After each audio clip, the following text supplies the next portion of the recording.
الحق صوت قد شجاني وبلغني الحق.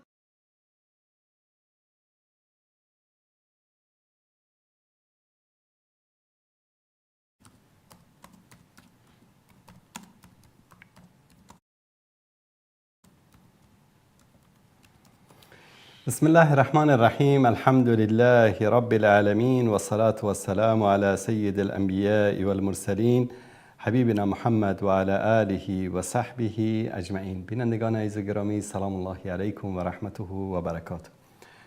در خدمت شما عزیزان و بزرگواران هستیم با قسمت دیگری از برنامه تماس مستقیم، تماس با شما عزیزان. برنامه‌ای است که خاص و ویژه شما بزرگواران هست و مانند همیشه شماره تلفن‌های برنامه رو و واتساپ برنامه رو عزیزان ما زیرنویس می‌کنن. می‌توانید از این طریق با ما تماس بگیرید و در برنامه امشب همچنین پیام‌های شما عزیزان رو پخش می‌کنیم، تماساتون رو جواب میدیم و درباره بعضی از موضوعات مهمی که در طول هفته گذشته اتفاق افتادم صحبت خواهیم کرد.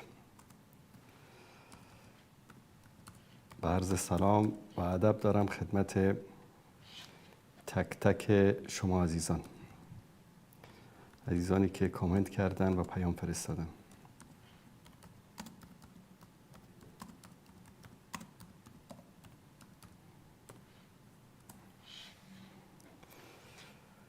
خب اولین تماس برنامه رو میگیریم. آقای وسیم، سلام علیکم، بفرمایید. سلام علیکم. علیکم السلام و رحمت الله و برکاته.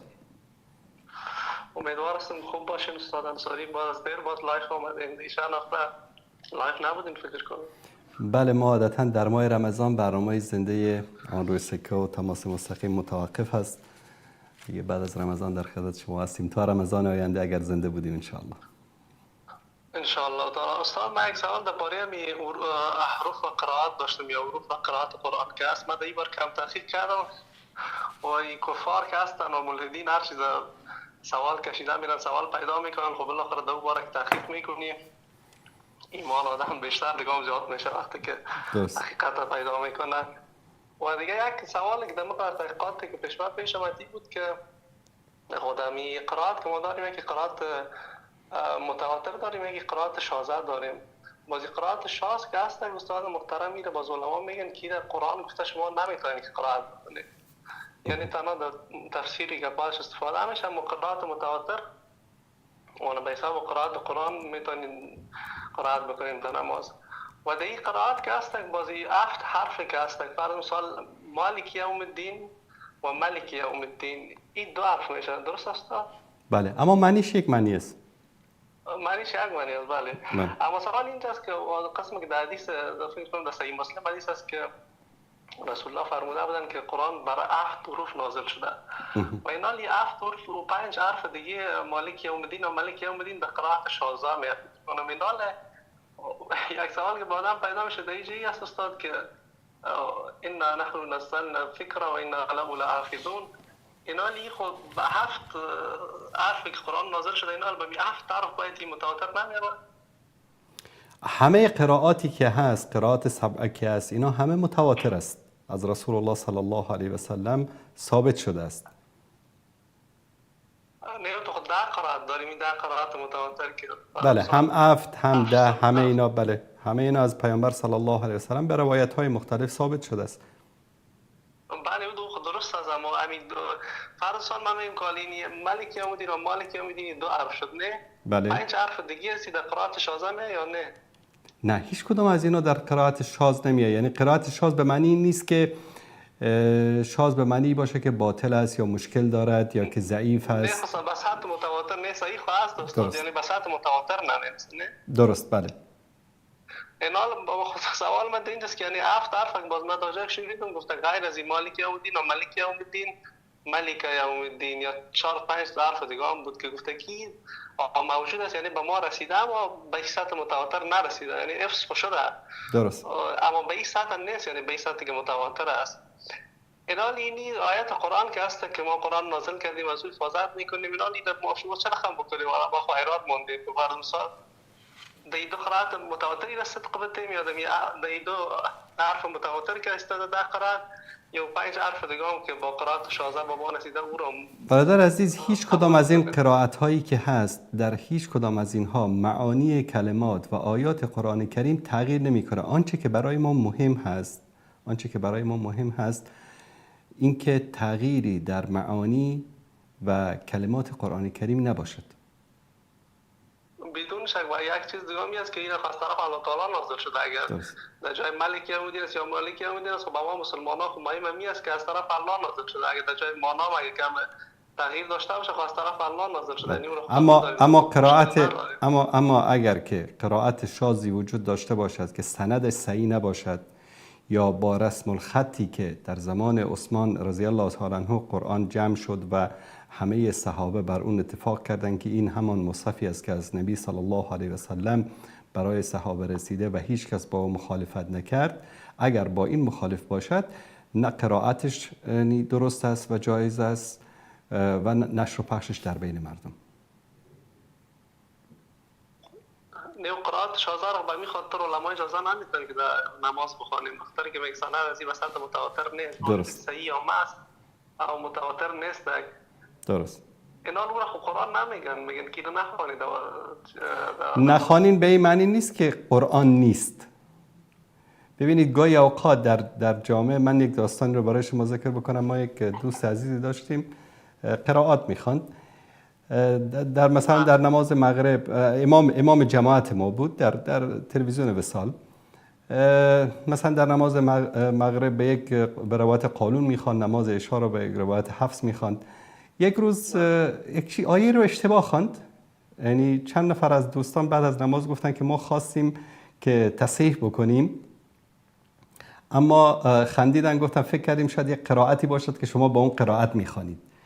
یعنی در یک جامعه، مثلا شما در افغانستان در کابل مثلا در یک مسجدی امام هستید.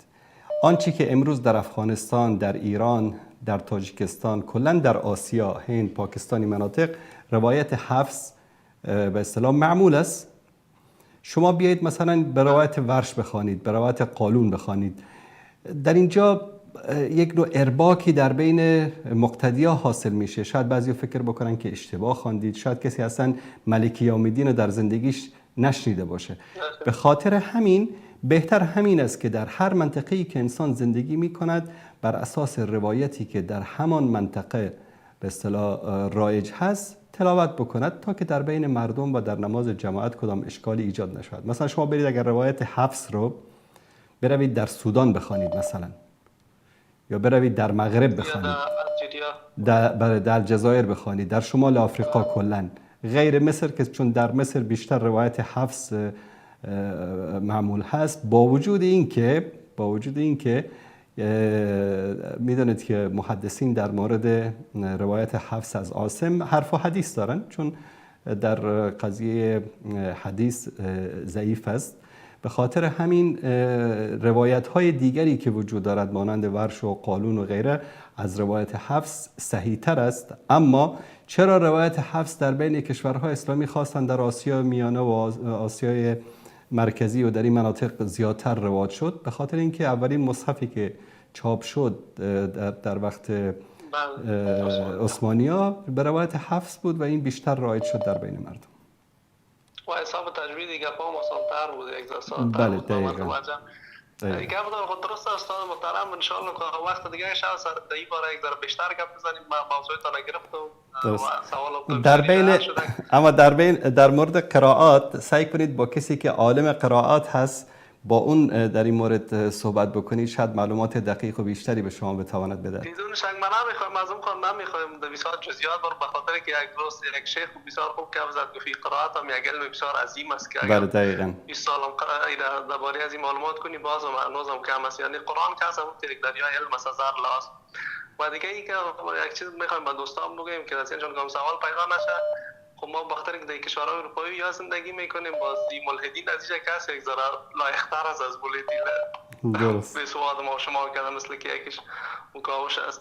از خاطر یگان سوال از یا یعنی سوال است واقعا وقتی که درباره است تحقیق می‌کنی بازم می‌بینی که یا یگان بخشای دروغ در او اضافه کردن و در ارتباط با قرائت که ما تحقیق کردیم دیگه ایمان ما با رسول الله علیه السلام زیاد شد ما فکر می‌کردیم که قرآن تنها به یک لهجه رسول الله حفظ کرده بود اما نه که به چندین لهجه به 7 حرف رسول الله حفظ بود و به دیگه او را درس میداد یعنی به یک حرف حفظ کردنش مشکل است و به 7 حرف حفظ کردنش و به دیگه کلی درس دادنش دیگه از خاطر هر شخص انسان تحقیق بکنه اما قدر ایمان آدم بر اسلام بر قرآن بر رسول الله علیه السلام اضافه تر اللهم صل علی سیدنا محمد. بله کاملا جزاکم الله خیر. زنده باشید برادر عزیز. تشکر بخیر باشین. یک چیز دیگه وقت داشته باشین.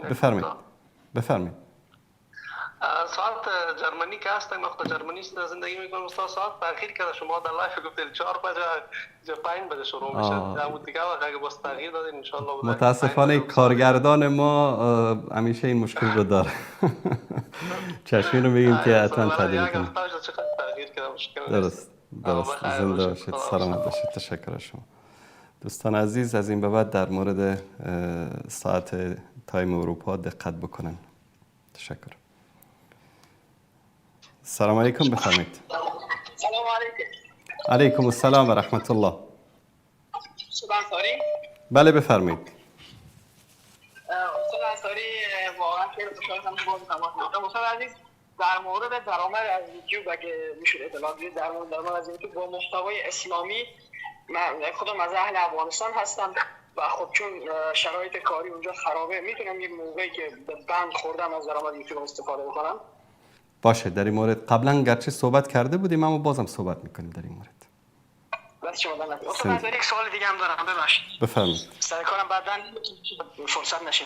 استاد عزیزی که من نماز میخونم اینا ولی خیلی وسوسه های تو ذهنم میاد بعد یک من نمیدونم وسوسه است یا همینطوریه اینه که یعنی خداوند میگم چجوری تصور بکنم هر چه علما سخنرانی علما گوشیدن به خداوند نمیشه قابل تصور نیست.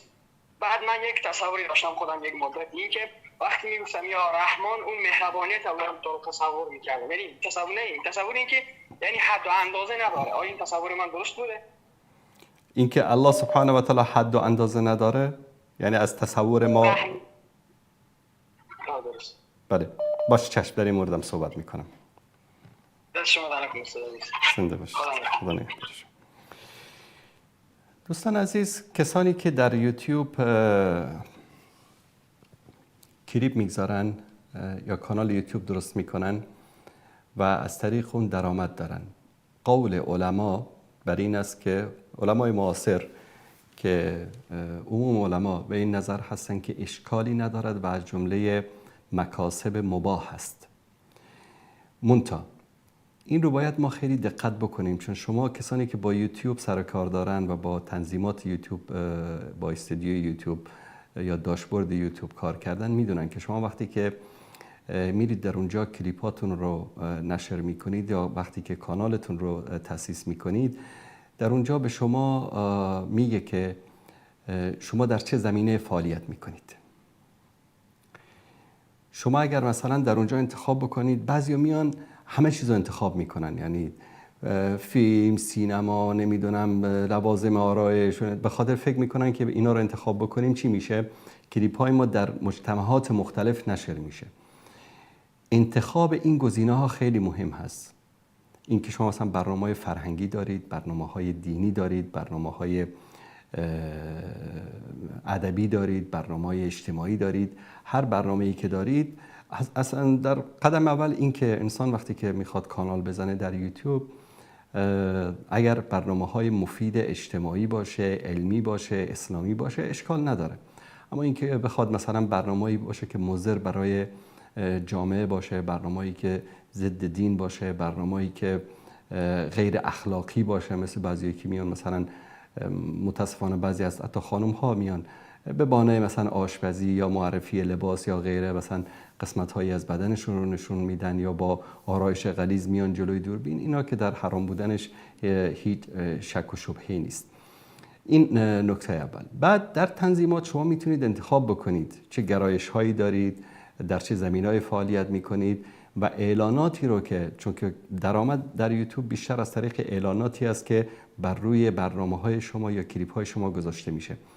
و این اعلان ها رو بر اساس همان گزینه هایی که شما انتخاب کردید یوتیوب میگذاره. مثلا اگر فیلم شما، برنامه‌ای که شما گذاشتید، کلیپی که گذاشتید متعلق به طور مثال به مسائل جغرافیا باشه، مسائل ادبیات باشه، اعلاناتی که مرتبط با یا نزدیک به این موضوعات باشه بیشتر پخش میشه. تا جایی که من اطلاع دارم این موضوع رو در نظر بگیرید. اما رأی علما این است که اگر کلیپ های مباحی باشه، برنامه های مباحی باشه، کسب درآمد از اون اشکال شرعی ندارد.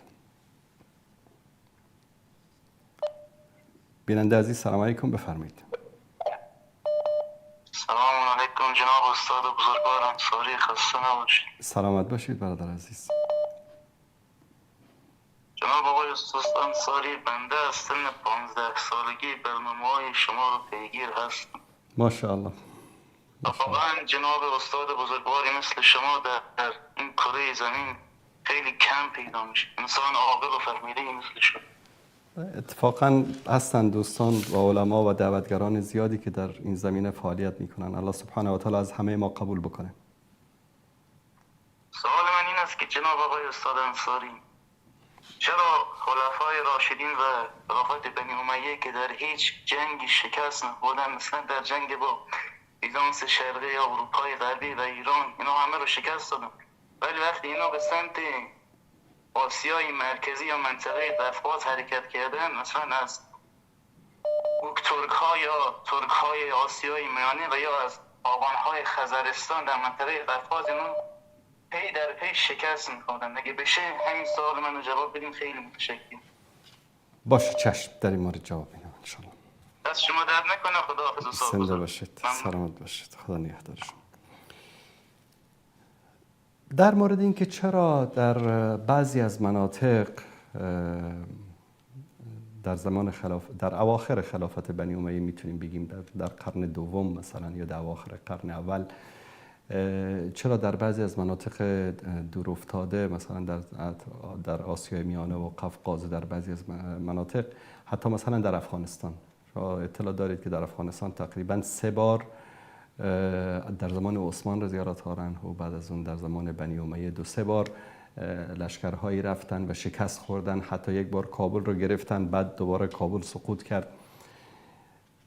چند دلیل رو میتونیم در اینجا ذکر بکنیم. اولا دور بودن این مناطق از مرکز خلافت اسلامی، دور بودن بیش از اندازه این مناطق از مرکز خلافت اسلامی، و مسئله دیگر انسان‌هایی که در این مناطق زندگی می‌کردند در مر تاریخ انسان‌های جنگجویی بودند، انسان‌های جنگ آزموده‌ای بودند و به آسانی تسلیم نمی‌شدند. حتی اگر در افغانستان شنیده باشید میگن مردم افغانستان میگن مردم تبر مسلمان، میگن 1 بار مسلمان شدن باز کافر شدن، مسلمان شدن باز کافر شدن. چون طبیعت مردمی که در این مناطق زندگی می‌کردند، مثلا در مناطق قوقاز ببینید تا هنوز هم مردم بسیار سرسخت، مردم خشن، تند و مردم جنگجو، و به خاطر همین در جنگ این نیست که از یک طرف درست از پیروزی الله سبحانه و تعالی هست اگر مؤمنین صادق باشند در ایمانشون، در تقوایشون، اما از طرف دیگر در جنگ اسباب است. حتی رسول الله صلی الله علیه و آله و سلم در جنگ بدر مسلمان ها پیروز شدن، برقاسا در جنگ احد تلفات دادن، در ابتدای جنگ شکست خوردن. این جنگ است، یوم لک و یوم علیک، 1 روز تو پیروز میشی، 1 روز دشمن پیروز میشه و اسباب هست در اینجا. یعنی رسول الله صلی الله علیه و سلم در همه غزوات میبینید اسباب رو در نظر میگرفتن. این نبود که برن در یک گوشه بشینن و دعا بکنن، پف کنن، چف کنن، دشمن شکست بخوره. نه، اسباب مهم است. ولیس للانسان الا ما سعی.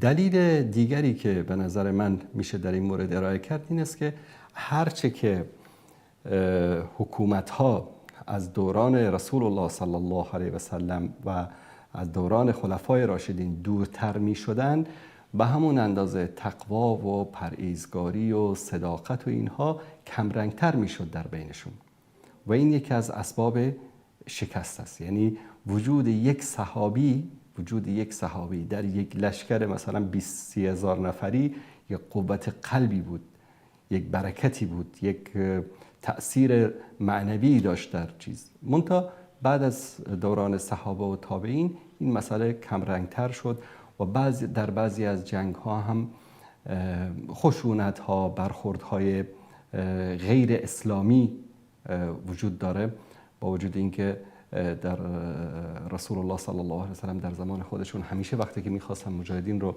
به غزوه‌ای به جنگی بفرستن اونها رو تاکید می‌کردن در مورد برخورد با اسیران، در مورد غنایم، در مورد انسان‌های غیر نظامی. در بعضی دوره‌ها شاهد هستیم که این مسائل یک کمی این برخوردها کمرنگ شد. این که نه که کلا نبود، شاید در بعضی دوره‌ها کمرنگ‌تر، در بعضی دوره‌ها پررنگ‌تر، در بین خلفای بنی امیه در اواخرشون، در بین بنی عباس، حتی تا همین زمان خلافت عثمانی، در زمان سلجوقیان، در همه دوره‌ها ما خلفا و حکام و ملوک خوبی هم داشتیم که واقعا پیرو قرآن و سنت و همان تعالیمی که پیامبر صلی الله علیه و سلم گوشزد کرده بودند در دوران جنگ و صلح بودند. اما در بعضی از دوره‌ها بله، بعضی از امکان داره که اعمالی هم صورت گرفته باشه که منافی تعالیم اسلام باشه. بیننده عزیز سلام علیکم، بفرمایید. بله سلام علیکم استاد محترم. علیکم السلام و رحمت الله و برکاته. استاد محترم سه سوال داشتم. سوال اول این بود که بایکوت کردن یا تحریم کردن لوازم اسرائیل، یعنی خود شما بهترتر میفهمین که اکثرا همه اجناس پشت سرش یهود است. چه راه حل میتونین برای ما توصیه کنین استاد محترم؟ و آیا پیامبر علیه السلام تحریم کردن یا خیر؟ پیامبر اسلام در این باره چی گفتن؟ سوال دومی بود که استاد محترمی بود که آیا به نظر شما این جنگی که در غزه وجود داره استاد محترم باعث بیداری جهان نشده؟ چون میبینیم که بسیار از حتی کشورهای غربی ما در سویدن سعی میکنم استاد محترم، یعنی در اینجا وقت خیلی کساست حتی اتئیست هستن، یعنی بیدین هستن، اما میبینین امو چفیه میگن یا امو دستمال معروف فلسطینی. بله امو را استفاده میکن و میرن. و سوال سومی بود که استاد محترمی بود که امی در فیسبوک شخصی استاد محترم، آیا امی وصال حق امی مدیریت وصال حق در فیسبوک به دست خود شماست یا که همکارای شماست استاد محترم؟ میخواستم بفهم استاد محترم. باش چشم، در این مورد هم صحبت میکنم. جزاک الله خیر. سلام علیکم. تشکر شما. در مورد این که آیا تحریم و بایکات کردن منتوجات اسرائیلی، آمریکایی و کشورهایی که با اسرائیل همکاری میکنند یا شرکت‌هایی که مؤسساتی که با اسرائیل همکاری میکنند جایز است یا نیست، این فرض است. مسئله جایز و ناجایزش نیست، این فرض است، واجب است بر همه مسلمان‌ها که تا حد امکان فاتقوا الله ما استطعتم، تا به اندازه استطاعت از منتجاتی که از کشورهایی که با اسرائیل کمک میکنن یا شرکت‌های اسرائیلی هستن یا در پشت اینها یهودیایی هستن که با اسرائیل همکار هستن و شرکت‌های معروفی مثل KFC و ماکدونالدز و اینا که معروف است، حتی که شرکت‌های مانند HP گرچه اسرائیلی نیست اما با اسرائیل همکاری میکنه، اینها واجب است، فرض است بر تک تک مسلمان ها که تا حد امکان از اینها دوری بکنن. بعضی ها این شبهه رو وارد میکنن، بعضی از این کسایی که افکار مدخلی دارن که رسول الله صلی الله علیه و سلم این کار رو نکرده بودن، مثلا در زمان رسول الله صلی الله علیه و سلم همچین اتفاقی نیفتاده، ما چطور این کار رو بکنیم؟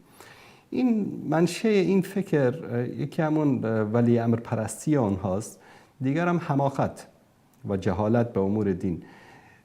اگر در زمان رسول الله صلی الله علیه و سلم همچین امکاناتی بود که ما بتوانیم توسط بایکات کردن و تحریم کردن به دشمن ضربه بزنیم، 100% رسول الله صلی الله علیه و آله و سلم این کارو میکردن.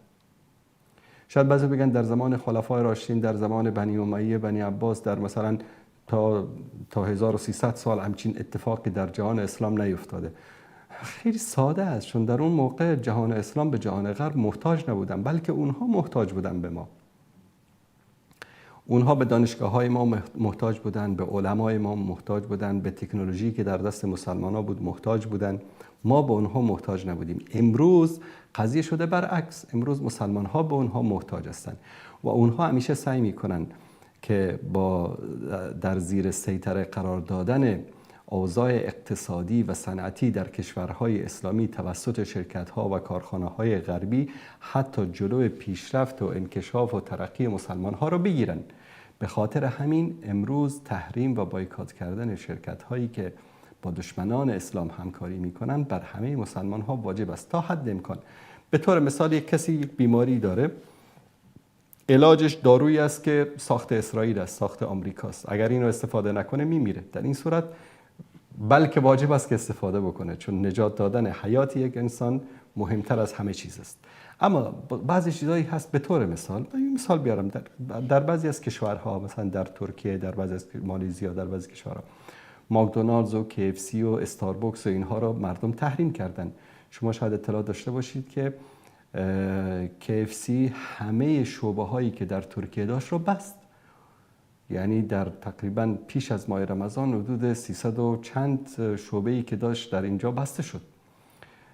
به خاطر چی بسته شد؟ چون که مردم نخریدن.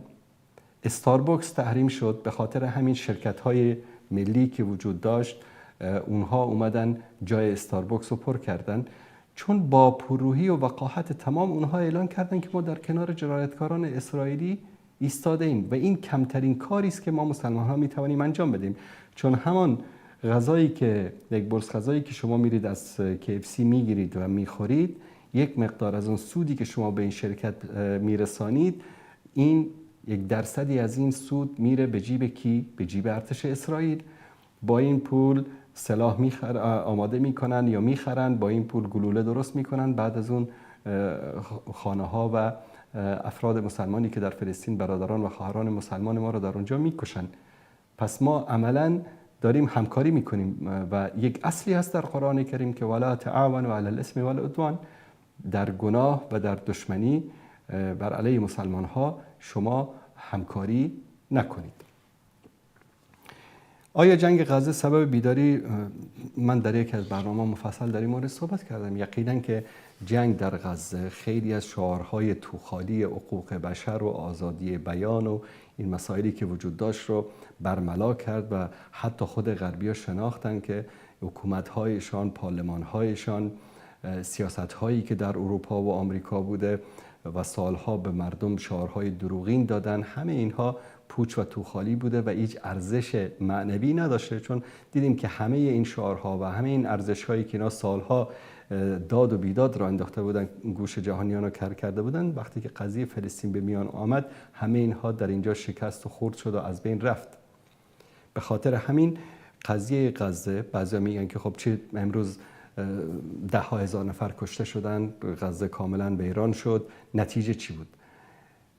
نتیجه هزاران نفری که امروز در جهان مسلمان شدن، هزاران نفر مسلمان شدن و این هزاران نفری که در جهان مسلمان شدن، تأثیر این بر اسلام، بر جوامع غربی طی سالهای آینده آشکار خواهد شد. قضیه فلسطین یک بار دیگر در جهان زنده شد. همین دیروز فرانسه دشمن اسلام اعلان کرد که دولت فلسطین رو به رسمیت میشناسه و این چی است؟ تأثیر افکار عمومی و رسانه ها بر روی سیاستمداران و دولت مردانی که گرچه نمیخواهند اما مجبور میشن که دولت فلسطین رو مثلا به رسمیت بشناسن و این تاثیرات زیادی داشت در بین خود مسلمان ها. یک بار دیگر روح برای اولین بار بعد از سالها دیدیم که مجموعه‌ای از علمای جهان اسلام جمع شدن و فتوای نفیر عام یا جهاد عمومی، بسیج عمومی بر علیه اسرائیل صادر کردن و این خودش یک تحول خیلی مهمی است. ما بعد از سقوط خلافت عثمانی همچین صحنه‌ای رو نداشتیم که علمای جهان اسلام در یک جای جمع بشن و اعلان بسیج عمومی و نفیر عام بر علیه اسرائیل بدن و این یک تحول خیلی مهمی است. شاید بله 10,000 نفر به شهادت رسیدن، خانه ها خراب شد، اما معیار پیروزی در اسلام در کشته شدن، در خراب شدن، در نابود شدن نیست. شاید معیارها فرق بکنه. در پیش مثلا بعضی از کشورها معیار عزت و شرف و پیشرفت این است که غلام باشن، بله ساختمان‌های بلند داشته باشن، ملتی مرفه داشته باشن، اما غلام باشن. امروز خیلی از کشورها هستن در بهترین، در ساختمان‌های شیک، در یک فضای خیلی لوکس دارن زندگی میکنن، اما غلامن. چیزی به اسم عزت و شرف و این چیزا اصلا وجود نداره در نزد اینها. اما میبینیم که سربلندی و عزتی که مردم غزه در اون زندگی میکنن، با وجود این همه ظلم، این همه جنایت، این همه خوناشامی که با اون مواجه شدن، امروز میبینیم که در غزه مردم از زیر آوارها بلند میشن و الله اکبر میگن.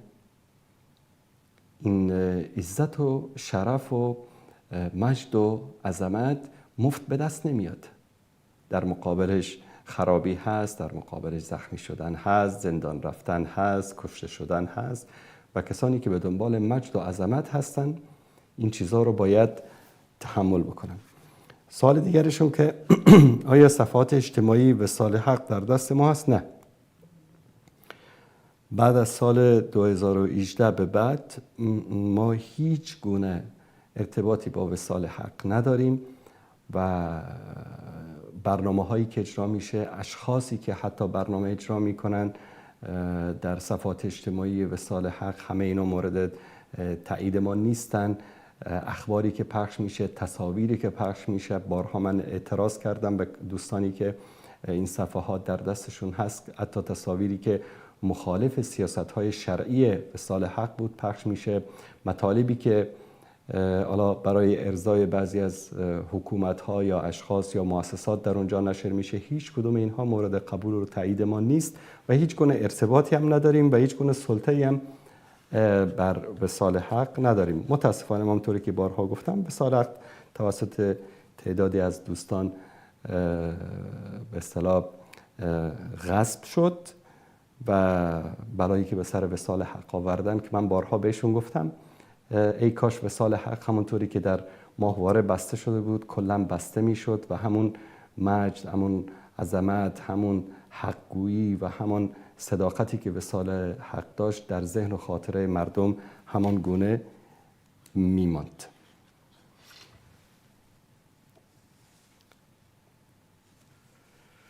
بیننده عزیز سلام علیکم، بفرمایید. رحمت الله و برکاته. سلامت باشید، بفرمایید. برادر است. دو سوال داشتم.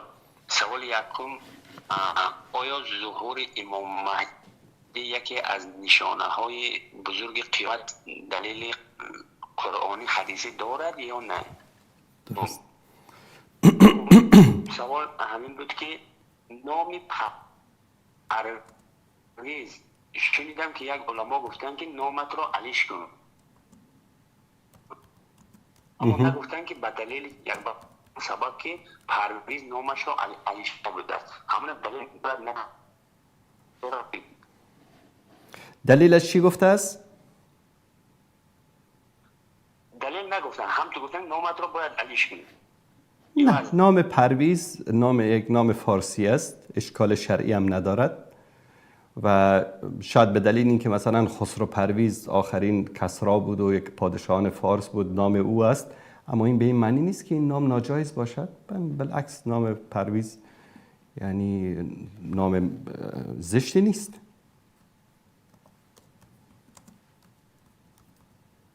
الو،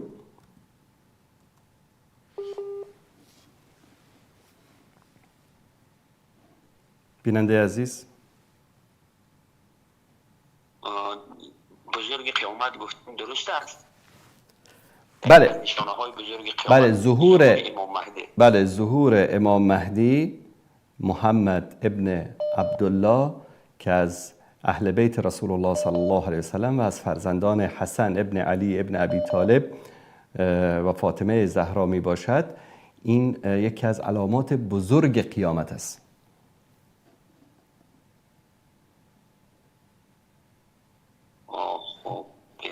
بهترین. من شنیدم که یک نفر گفتن که این دلیل قطعی ندارد، این بافته شیعه ها است. گفتگی گپ شنیده بودم، همون به از شما پرسیدم گفتم. ما در یک برنامه من مفصل توضیح دادم که مهدی که ما بهش اعتقاد داریم غیر از آن مهدی است که شیعیان اعتقاد دارند. مهدی شیعیان فرزند حسین ابن علی است میگویند و میگویند که در سال 262 هجری به دنیا آمده است.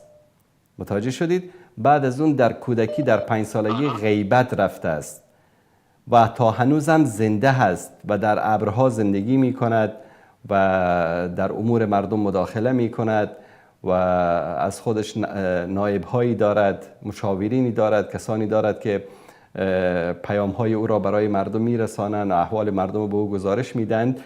این عقیده شیعه است. عقیده اهل سنت این است که مهدی به دنیا نیامده است، بلکه در آخر الزمان به دنیا میآید.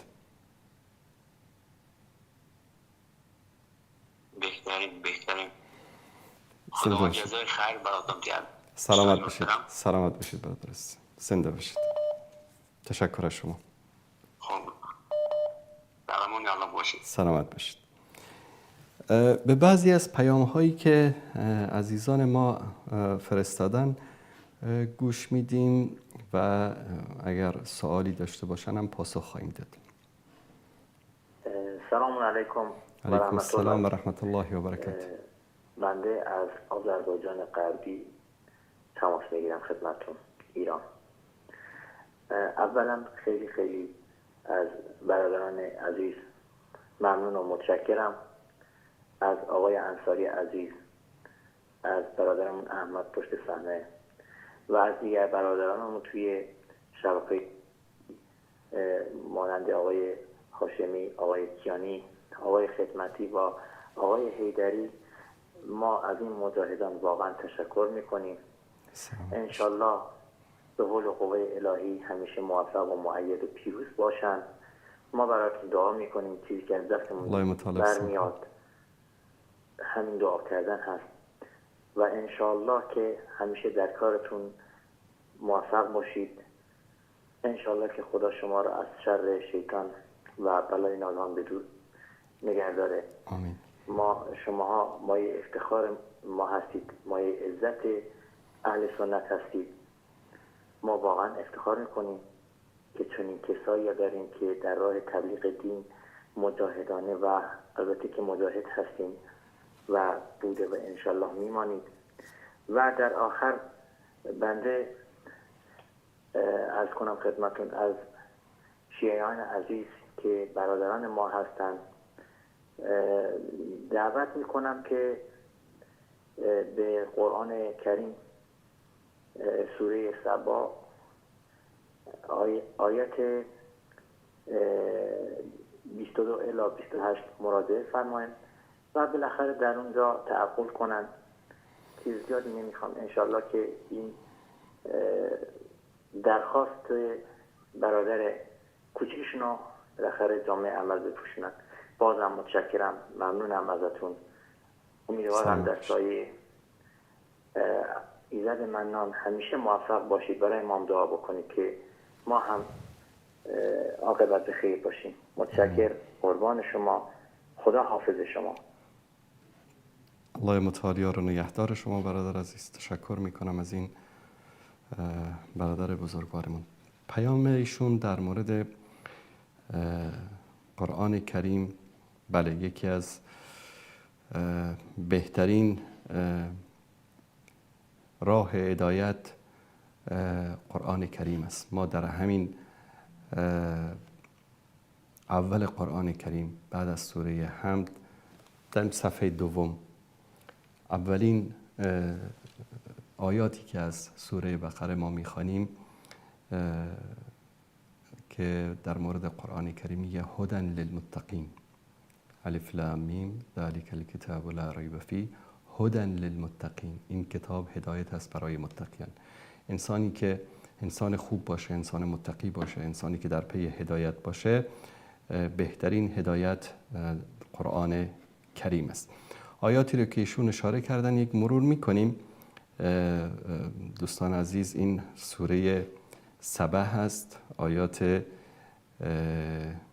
22 تا 28 فرمودن. خیلی از دوستان در مورد این اپلیکیشنی که ما ازش استفاده میکنیم سوال کرده بودن که این اپلیکیشن چی است، چگونه استفاده میشه. این قرآن کریم است به زبانهای مختلف. مثلا من اول این لینکش رو برای دوستان در اینجا بفرستم، کسانی که دوست دارن از این قرآن استفاده بکنن. یک توضیح هم در موردش بدم. این دانشگاه ملک سعود یکی از دانشگاه‌های معروف دنیا هست در شهر ریاض. این مصحف رو درست کرده، به زبان‌های مختلف هست، به عربی هست، به روسی هست، به چینی هست، به انگلیسی، به فارسی و ترجمه‌های مختلف داره به زبان‌های مختلف که ما خدمت شما اینجا ترجمه فارسیشو استفاده می‌کنیم. مثلا اینجا ببینید به هر زبانی که بگید، فرانسی، آلمانی، پرتغالی، مالایی، ازبکی، اردو، کردی، اندونزیایی، ترکی، به زبان انگلیسی، به زبان‌های مختلف ترجمه قرآن کریم و از جمله ترجمه فارسی رو داره. از دیگر ویژگی‌های این مصحف این است که خیلی راحت شما یک کلمه ای از قرآن رو در اینجا بنویسید و بحث یا سرچ رو بزنید، براتون میاره و از اینجا میتونید از طریق سوره ها هم انتخاب بکنید.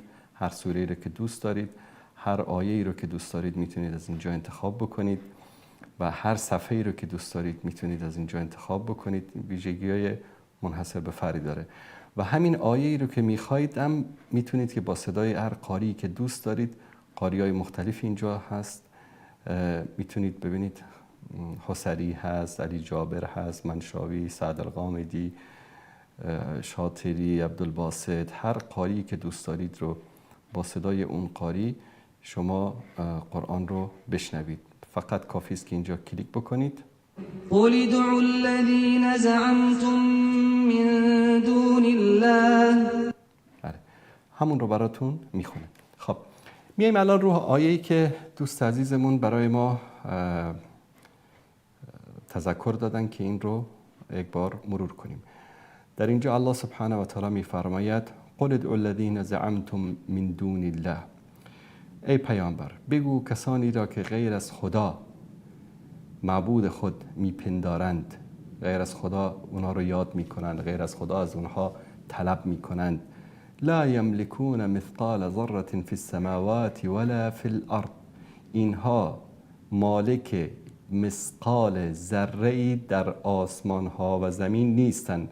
و ما لهم فیهما من شرک و ما له منهم من ظهیر. و در آفرینش و تدبر آسمان ها و زمین اینها هیچ شرکتی ندارند، همینایی که شما غیر از الله اونا رو میخوانید. و الله سبحانه و تعالی از میان همین اشخاصی که یا بت‌هایی که یا اولیایی که یا امامانی که شما آنها رو میخوانید، الله سبحانه و تعالی هیچ کدام از اونها رو یاور و پشتیبان خود نگرفته است. صفحه بعدیش رو وقتی که میریم، جالبش این است که این مصحف رو خیلی راحت میتونید اینجا صفحه بزنید، به صفحات مختلف برید، در مقابلش ترجمه به زبانی که دوست دارید میتونید پیدا بکنید. در ادامه در آیه 23 الله سبحانه و تعالی میفرماید که ولا تنفع الشفاعة عنده الا لمن اذن له.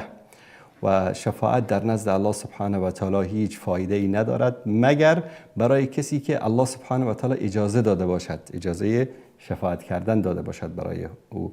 حتی اذا فزع عن قلوبهم قالوا ماذا قال ربكم. تا زمانی که مضطرب بشن، پریشان بشن و اضطراب و پریشانی از دلهایشان برطرف بشه، بعد از اون چی میگن؟ پروردگارتان که گفت قالوا الحق، میگوین که پروردگار چی گفت؟ حق را فرمود. و هو العلی الکبیر، و الله سبحانه و تعالی بلند مرتبه و بزرگ است. قل من یرزقکم من السماوات والارض. بگو ای محمد صلی الله علیه وسلم به مشرکین، به اینایی که غیر از الله سبحانه و تعالی را میخوانند، بگو که چه کسی شما را از آسمان ها و زمین روزی میدهد؟ قل الله. الله سبحانه و تعالی خودش جواب میده، میگه بگو که الله، غیر از الله سبحانه و تعالی هیچ کسی دیگه روزی دهنده نیست. و این او ایاکم لعلی هدى او فی ضلال مبین، که شما و یا ما یا بر طریق هدایت یا در گمراهی آشکار هستیم. یک نوع بیان یک فرض محال، بیان یک نوع به اصطلاح مناظره هست، گفتگو هست با کفار و مشرکین. آیه بعدی الله سبحانه و تعالی میفرماید که قل لا تسألون عما اجرمنا ولا نسأل عما تعملون، و بگو که شما از گناهی که ما مرتکب شده ایم بازخواست نمیشوید و ما از اعمال شما و آنچه که شما انجام میدهید بازخواست نمیشویم. کل نفس بما کسبت رهین. هر کسی مسئول اعمال خودش است. قل یجمع بیننا ربنا ثم یفتح بیننا بالحق. بگو که الله سبحانه و تعالی همه ما رو گرد میاره در روز قیامت و با حق در بین ما چیکار میکنه؟ داوری میکنه. و هو فتاح العلیم. و الله سبحانه و تعالی داور و فیصله کننده عالم و داناست. این آیاتی بود که برادر عزیزمون در موردش صحبت کردن. آیه 27 قل ارونی الذین الحقتم به شرکا کلا بل هو الله العزیز الحکیم. بگو که کسانی را که به عنوان شریک به الله سبحانه و تعالی ملحق ساخته اید به من نشان بدهید. چی میگن؟ میگن که این امام و این به اصطلاح ولی و این پیری که ما به او از او مدد میجوییم، اینها به اصطلاح در کنار الله سبحانه و تعالی صاحب یک سری اختیارات هستند. الله سبحانه و تعالی در اینجا به ما میگه که بگو به آنها ای رسول الله صلی الله علیه و سلم که اونایی رو که به عنوان شریک به الله متعال شما ملحق ساخته این نشان بدهید کیا هستن، چی کار کردن. کلا، هرگز چنین نیست. بل هو الله العزیز الحکیم. فقط الله سبحانه و تعالی است که پیروزمند حکیم است. و ما ارسلناک الا کافة للناس بشیرا و نذیرا ولكن اکثر الناس لا یعلمون. بگو که الله سبحانه و تعالی تو را ای محمد صلی الله علیه و سلم برای چی فرستاده است؟ برای بشارت دادن بشارت به مردم و ترساندن و بیم دادن مردم از غضب و از عذاب الله سبحانه و تعالی، ولکن بیشتر انسانها نمیدانند. این آیاتی بود که برادر عزیزمون در این پیام صوتیشون اشاره کرده بودن که این رو دوستان بخونند. پیام بعدی رو میشنیم. بسم الله الرحمن الرحیم. با سلام و درود خداوند متعال بر تمامی برادران زحمتکش شبکه بهشتی رسال حق، به خصوص برادر گرامی آقای انصاری. بنده مدتی است که اول به لطف خداوند و دوم به لطف رسال حق و برادر ارجمندم آقای انصاری مسلمان واقعی یعنی موحد شدم. الله اکبر. خواهشی که از شما بزرگواران دارند ترجمه و تفسیر آیه 46 سوره اعراف صفحه 156 که شیعه میگویند تفسیر و معنی ای آیه شریفه مربوط به 12 امام می باشد. برادر کوچیک شما ابو نمر از اهواز. خیلی ممنون. تشکر میکنیم از این برادر عزیز و گرامی. دوستان ما هنوز وصال حق رو فراموش نکردن. بر صورت در مورد آیه 46 سوره اعراف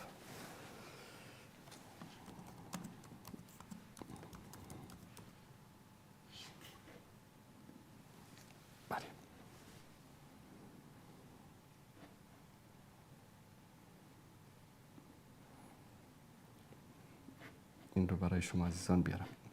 دوستان اگر این رو لطف کنن نشون بدن، سوره اعراف آیه 46. در اینجا الله سبحانه و تعالی در مورد وضعیت بهشت و جهنم داره صحبت میکنه. میفرماید که و بینهما حجاب، در بین اهل جهنم و در بین اهل بهشت یک حجابی است، یک پرده‌ای هست، یک دیواری هست. و علی الاعراف رجال یعرفون کلا بسیماهم، و بر اعراف به معنی بلندی ها، تپه ها که در بین بهشت و در بین جهنم هست. رجال، مردانی هستند در اینجا مردانی هستند در این تپه. شیعه یکی از مشکلشون این است که هر جا یک آیه رو دیدن که در اون رجال هست، شیعه هست، کلمه 12 هست، کلمه 5 هست، کلمه 4 است، بعد میگن بله این یا 14 معصوم است، یا 12 امام است، یا 5 تن آل عباس، یا نمیدونم 4 تن فلان است، یا این رجالی که در اینجا ذکر شده اهل بیت است، امامان شیعه است. یعنی به قول معروف به علی شریفی گفته بودم که هر سیبیلویی رو فکر میکنه که باباش هست. این مشکلی دارن، یک مشکل روانی دارن. مثلا ان عدة الشهور عند الله 12 شهر، تعداد ماه‌ها در نزد الله سبحانه و تعالی 12 ماه هست. میگن این 12 ماه یعنی 12 امام. یه روز آخوند به یاد داشته باشید در وصال حق با بحث میکرد، گفت که این یکی از دلایل 12 امام همین آیه است که الله متعال میفرماید ان عدة الشهور عند الله 12 شهر. گفتم خب قبول، این از بین این 12 تا امامی که در اینجا ذکر شده 4 تا حرامزادش کدوم ها هستن؟ عصبانی شد، شروع کرد به فحش دادن که شما دارید توهین میکنید، فلان میکنید. گفتم ببین دوست عزیز، من توهین نمی کنم، اهانت نمی کنم، منتها الان شما مسئله رو گفتید که من تعجب میکنم. این آیه رو خدمت شما عزیزان نشون بدم. دوستان اگر نشون بدن، ان عدة الشهور عند الله 12 شهر فی کتاب الله یوم خلق السماوات والارض. تعداد ماها در نزد الله سبحانه و تعالی 12 ماه است در کتاب، در قرآن کریم یا در لوح محفوظ، در کتابی که در نزد الله است، در روزی که آسمان ها و زمین را خلق کرد. گفتم خب 4 تا حرامزادش کدام ها هستن؟ شروع کرد به فحش دادن. گفتم ادامه آیه رو بخوان. منها 4 حرم، 4 تاش حرام است. این 4 تاش که حرام است یا حرامزاده هست، انسانی که حرام باشه یعنی حرامزاده است. این 4 تا امام حرامزاده کدومش هستن؟ نیایید آیاتی که هیچ ربطی نداره به امام، اینها رو به امام شما تشبیه بکنید. اینجا منظور از 12 ماه همون 12 ماه قمری است. محرم، صفر، ربیع الاول، ربیع الثانی، جمادی الاولی، جمادی الثانی، رجب، شعبان، رمضان، شوال، ذوالقعده، ذوالحجه. و ماه‌های حرام هم ماه رجب هست، ماه ذوالقعده هست، ذوالحجه هست و محرم هست. این ماه‌های حرام است که در این ماه جنگ کردن، جدال کردن ممنوع است. ربطی نداره به 12 امام. منتها اینا مشکلش اینجاست که هر جایی که رجال دیدن، هر جایی که 12 دیدن، هر عددی رو که دیدن این رو تشبیه میکنن به چی؟ به 12 تا امامشون. برمیگردیم به همون آیه‌ای که دوست عزیزمون گفتن که شیعه اعتقاد دارن که این منظور از این رجالی که علی الاعراف هستن در این آیه در سوره اعراف، این منظور همون امامان شیعه هستن. خب بیاید اول این آیه رو ترجمهش رو بخونیم. یعرفون کلا بسیماهم، میگه که این کسانی که در اینجا هستن هر دو گروه بهشتی و جهنمی رو با چهره هایشان میشناسن. ببینید شما مثلا در 2 تا حیات هست، شما در وسط این 2 تا حیاتی که یک دیواری هست، بالای این دیوار اگر بایستید اهل ارض و حیات رو میبینید. اگر بیرون از خونه در روی حیاط نشسته باشه میبینید که بله اینجا محمود آقا نشسته با خانوادهش، اینجا علی آقا نشسته با خانوادهش، دارید اینا رو میبینید چون شما در یک منطقه مرتفع بلند در دیوار نشستید، هر دو طرف رو دارید میبینید. اینها هم چون در این مکان مرتفع بین دوزخ و بین بهشت هستند، هر دو طرف رو میبینند و میشناسند. و نادوا اصحاب الجنة ان سلام علیکم، صدا کردن به اصحاب جنت، صدا می کنند یا صدا کردند که سلام باد بر شما، السلام علیکم. لم يدخلوها وهم یطمعون، اینها هنوز وارد بهشت نشده‌اند ولکن اینها آرزو دارند که وارد بهشت شوند. آیه بعدی و اذا صرفت ابصارهم تلقاء اصحاب النار، وقتی که روشون برمیگردونن اصحاب نار رو، دوزخیا رو میبینن، قالو، همین رجالی که مردانی که بر روی همین بلندی هستن که اسمش اعراف هست، قالو ربنا لا تجعلنا مع القوم الظالمین، بارالها ما را با این گروه کافر ظالم ستمگر قرار نده. ادامه هم داره و نادى اصحاب الاعراف رجالا یعرفونهم بسیماهم، این کسانی که بر بالای این بلندی ها بودن مردانی را میبینن که آنها را میشناسند و آنها را صدا میکنن. ما اغنى عنكم جمعكم و ما کنتم تستكبرون، به اصطلاح اون گروهتون، اون حزبتون، اون افرادی که داشتید، اونا به درد شما نخوردن، مال اندوزیتون به درد شما نخوردن، سرکشی و تکبرتون به درد شما نخوردن، هیچ کدام اینها به حال شما فایده ای نداشتن. خب این آیات کلن در مورد یک گروهی داره صحبت میکنه که این گروه نه اهل بهشت هستن نه اهل جهنم هستن، در این وسط هستن. وقتی که به اهل جنت نگاه میکنن به اونها سلام میدن و الله متعال در اینجا میفرماید که لم يدخلوها و هم یطمعون، وارد بهشت نشدن اما آرزوی دخول بهشت را دارند. و به طرف اصحاب جهنم که نگاه میکنن، به طرف جهنمیان نگاه میکنن، در اینجا دعا میکنن، میگن که ربنا لا تجعلنا مع القوم الظالمین، بارالها ما را به همراه قوم ظالم و ستمگر قرار نده. شما به عنوان یک انسان عاقل چه برداشت میکنید؟ آیا اینا امامان هستن؟ اگر امامان بودن خب باید از همه پیشتر وارد بهشت میشدن. این وسط بهشت و جهنم چیکار میکنن؟ اگر امام بودن و امامان که 100% اعتقاد اهل سنت و اعتقادش بر این است که امامان اهل بیت بهشتی هستن، انشاءالله یک 2-3 نفرشون که 100% بشارت بهشتی، حسن و حسین و علی و اینا که یعنی بشارت بهشتی بودنشون 100% است. بقیه‌اش هم یعنی اجماع علمای اهل سنت و شیعه بر این است که انسان‌های متقی و پرهیزگاری بودن که انشاءالله از اهل بهشت هستن. پس اینا چرا آرزو میکنن که از اهل بهشت باشن؟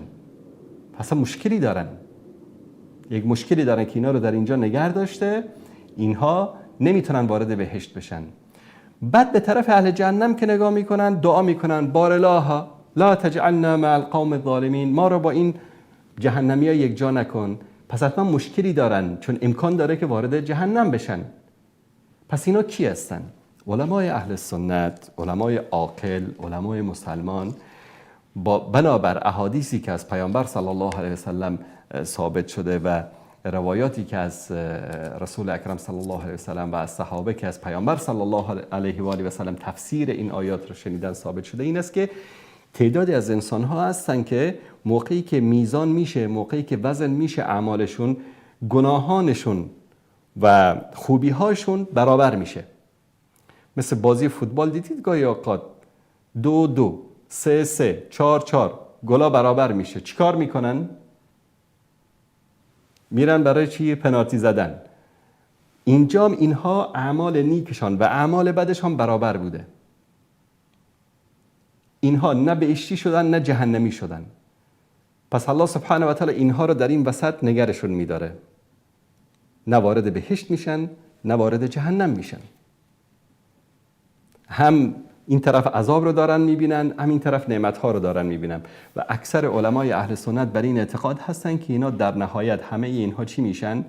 اهل بهشت میشن. الله سبحانه و تعالی اینها رو میبخشه و اینها اهل بهشت میشن. بعضی از علما در مورد کسانی که در اعراف هستن میگن اینا کسانی بودن که بدون اجازه پدر و مادرانشون به جهاد رفته بودن، به جهادی که نفیر عام نبوده. و میدونید که اجازه پدر و مادر شرط است در جهاد رفتن، غیر از نفیر عام. جهاد عادی باشه شرط است. به خاطر این الله سبحانه و تعالی اینها رو در اینجا نگه داشته و در آخر وارد بهشت میشن. گروه دیگر میگن که اینها کسانی هستن که پدرشون ازشون راضی بوده، مادرشون ازشون راضی نبوده، یا مادرشون ازشون راضی بوده، پدرشون ازشون راضی نبوده. به خاطر همین اینها در این وسط قرار داده شدن و تا که فیصله بشه و در آخر رضایت پدر و مادرشون رو کسب میکنن و وارد بهشت میشن. بعضی از علما در تفسیر این میگن که اینها کسانی هستن که در بین موسی علیه السلام و رسول الله صلی الله علیه و سلم که اهل الفتره میگن. اهل الفتره به کسانی میگن که در بین دو تا پیامبر زندگی کردن. پیامبر اولی مرده و دینش مندرس شده، مردم گمراه شدن. پیامبر بعدی تا هنوز نیامده. عده‌ای هستن که در بین این دو تا پیامبر اون اخلاقیات رو، اون بقایای اون توحید رو حفظ کردن. اینها رو بهشون میگن اهل فتره. انسان‌های خوش اخلاقی هستند، انسان‌های خوبی هستند، انسان‌های بدی نیستن، با مردم رفتار خوب دارن. اینا میگن اهل فتره هستن. اینا رو هم در اونجا قرار میدن و الله سبحانه و تعالی حکم میکنه، مورد امتحان آزمایش قرار میگیرن و وارد بهشت میشن. بعضیا میگن که اینها اهل فضل هستن از مؤمنین، که اینجا الله سبحانه و تعالی اینا رو میاره که ببینید من به فضل و کرمم شما رو وارد بهشت کردم. اگر این فضل و کرم الله سبحانه و تعالی نبود جایتون اینجا بود در دوزخ. عده‌ای هم میگن که اینها ملائکه هستن.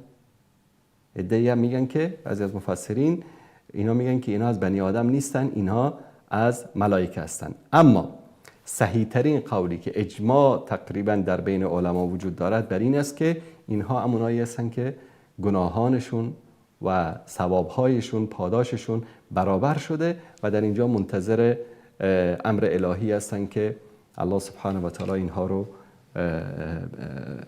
به اذن تعالی وارد بهشت بکنه.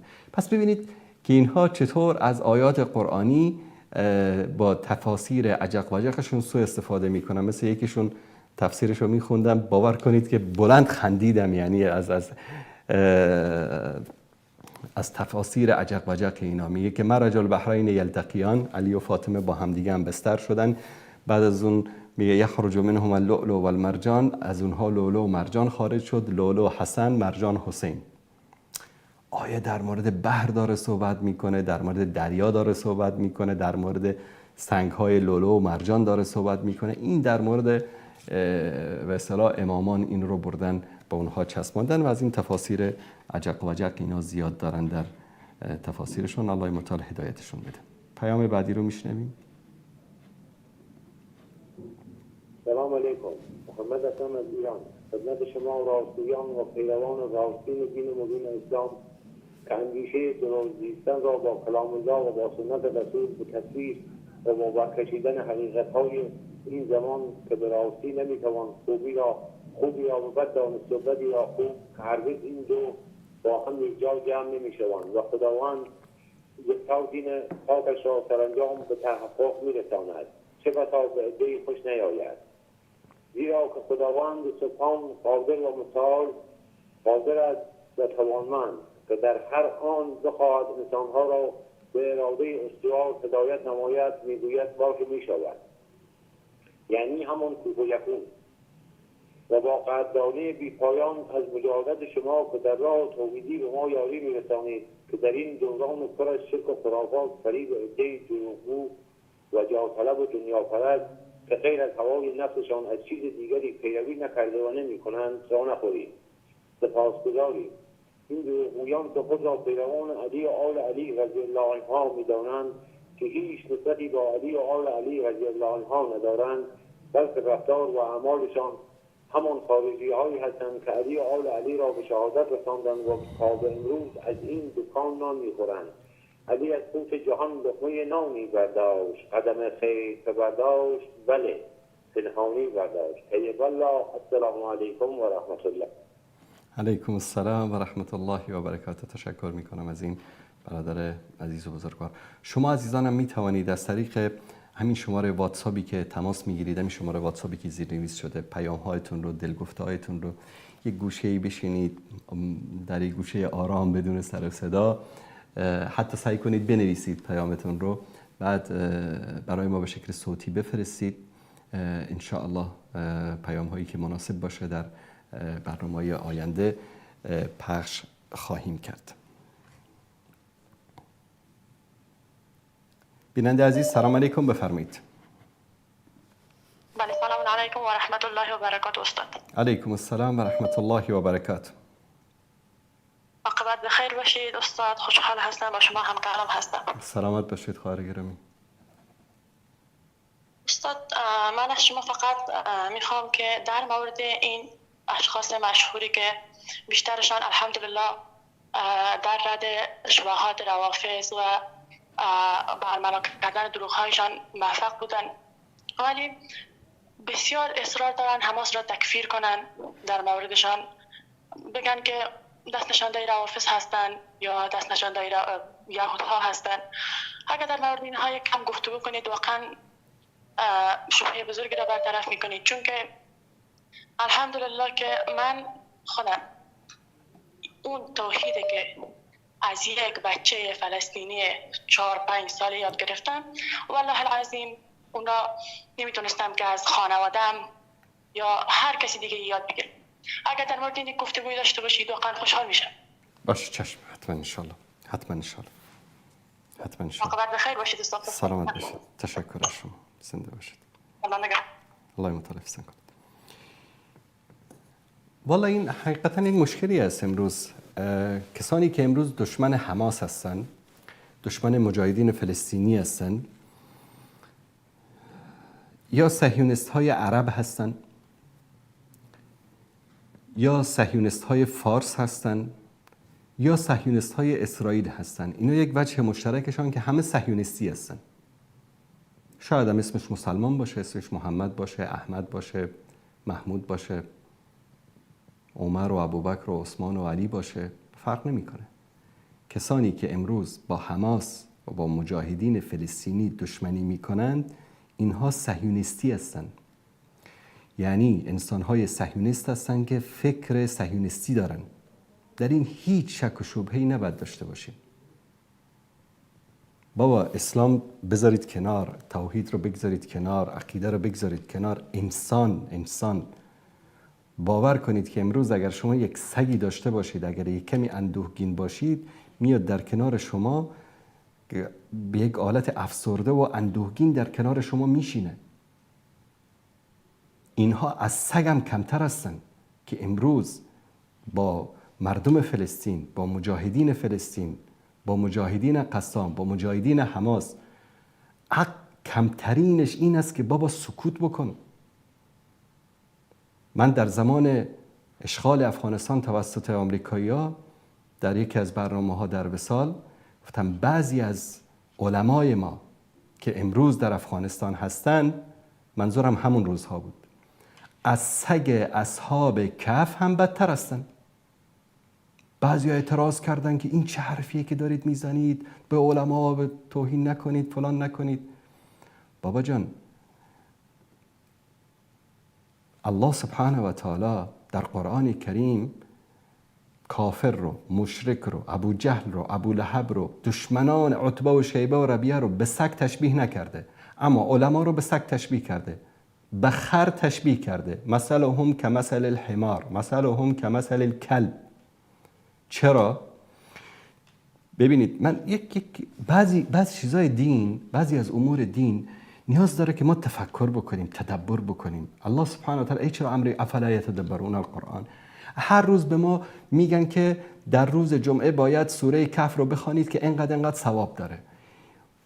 یک روزی با خودم فکر کردم که یعنی یک سوره‌ای که در اون داستان 4-5 تا مردی است که با سگشان میرن در یک غاری، در اونجا میخوابن، بعد از چند سال 100 سالم بیدار میشن و یک سری اتفاقاتی میفته مانند یک فیلم سینمایی.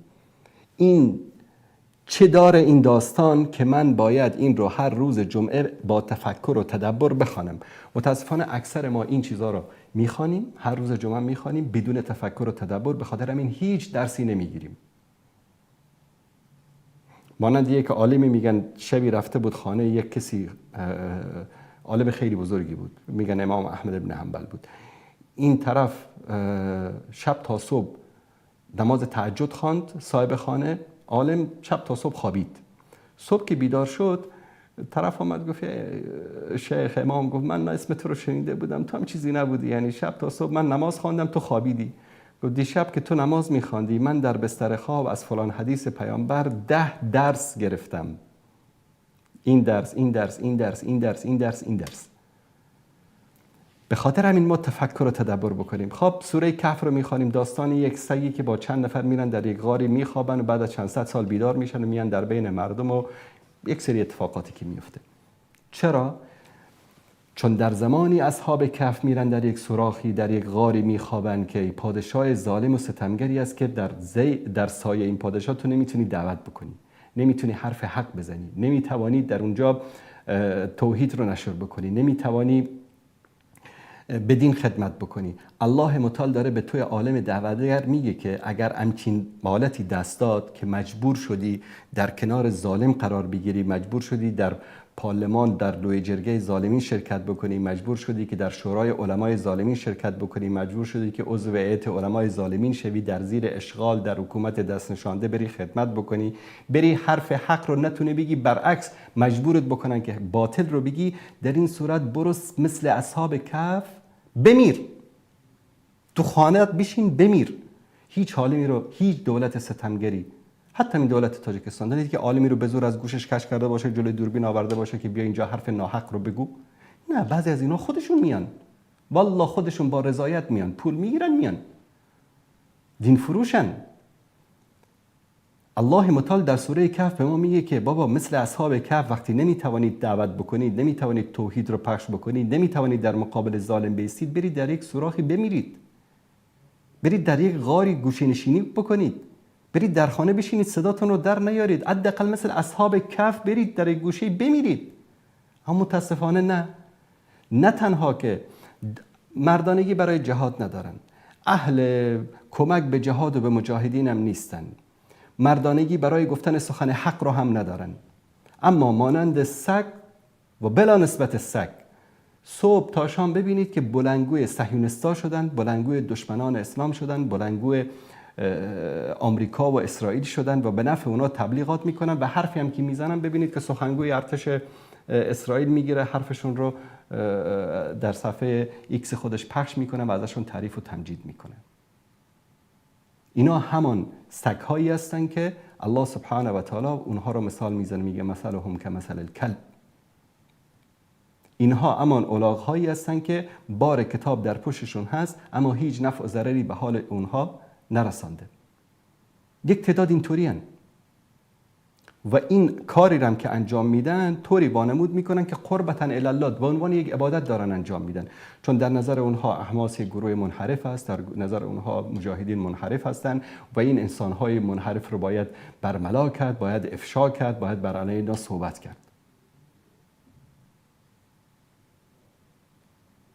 یعنی شرافت، انسانیت، از دین خب بگذاریم، از دین از این چیزا بگذاریم، نه شرافت دارن، نه انسانیت دارن، نه وجدان دارن. امروز تو هیچ کاری نمیتونی برای برادران مسلمانت بکنی، حداقل سکوت بکن، خفه شو، دهنت رو ببند، زبان کثیفت رو بر علیه پاکترین انسانهایی که امروز در بین مسلمان ها وجود دارن و در مقابل دشمنان اسلام جهاد میکنن در فلسطین، این زبان کثیفت رو در مقابل اونها باز نکن. حداقلش این است. وانگهی شما در یک جایی هستید، از گرسنگی دارید میمیرید، دین به تو میگه که گوشت سگ رو بخور، گوشت گربه رو بخور، گوشت خوک رو بخور، گوشت خر مرده رو بخور، گوشت مردار حیوان خفه شده رو بخور، گوشت گندیده رو بخور، المهم جانت رو نجات بده، چون جان یک مسلمان در نزد الله سبحانه و تعالی حرمت یک مسلمان بالاتر از حرمت کعبه است. در دین ما در حالت اضطرار حتی گفتن کلمه کفر جایز است. الا من اکره و قلبه مطمئن بالایمان. کسی که سرش چاقو رو بذارن به گردنش یا تفنگچه رو بگذارن رو سرش بگن که تو این حرف رو بزن، به خدا فوش بده، فوش بده، هیچ مشکلی نیست. عمار ابن یاسر بعد از شهادت پدر و مادرش پیش رویش شروع کرد به کفر گفتن. خبر رسید به پیامبر، یا رسول الله عمار داره کفر میگه. پیامبر تبسم کردن گفتن قلبه مطمئن بالایمان. مجبور است. گاهی اوقات انسان مجبور میشه. وقتی که تو در حالت گرسنگی که داری جانت از دست میدی، الله به تو میگه گوشت مردار هم میتونی بخوری، گوشت خوک رو هم میتونی بخوری. از برای خدا همین حکم امروز به برادر مجاهد در فلسطین، همین حکم بالای اونها اجرا بکن که تو ای بی غیرت دیوس نه بهشون جا دادی، نه بهشون کمک کردی، نه بهشون دفتر دادی، نه بهشون کمک نظامی کردی، نه بهشون کمک مالی کردی، حتی دهن کثیفت هم بر علیه اونها نبستی. اگر امروز اونها خودشون میگن خالد مشهور که من پخش کردم که میشه، میگه ما مجبور شدیم بریم به طرف ایران و میدانیم که ایران داره از قضیه فلسطین سوء استفاده میکنه. میگه ما مجبور شدیم بریم به طرف ایران و از اونها کمک بخوایم. با اونها کمک کردن به خاطر چی؟ به خاطر تحسین و تجمیل چهره خودشون در جهان اسلام، به خاطر اینکه از فلسطین به عنوان یک اهرم فشار در امروز سر میز مذاکره وقتی که با آمریکایی‌ها و اسرائیلیا در عمان در مسقط میشینه، ایران با چی با اونها مذاکره میکنه؟ با برگ حوثی‌ها، با برگ حزب الله، با برگ حماس، با برگ جهاد اسلامی. میگه اینا دست ماست، شرایط ما رو قبول کنید، به جهنم همه اینا رو تحویلتون میدیم. ندادن، حزب الله رو تحویل دادن، حوثی‌ها رو تحویل دادن، حماس رو هم فروختن، فلسطین هم گفتن به ما ربطی نداره، همه چیز رو رها کردن. سوریه بشار اسد رو ول نکردن. یک گروه هستن اینا، همون بهترین صفت همون عالم‌های خرنما و سگنمایی هستن که الله سبحانه و تعالی در قرآن کریم بیان کرده. نوکر تواغیت هستن. گروه دیگر کسانی هستن که فکر مدخلی دارن.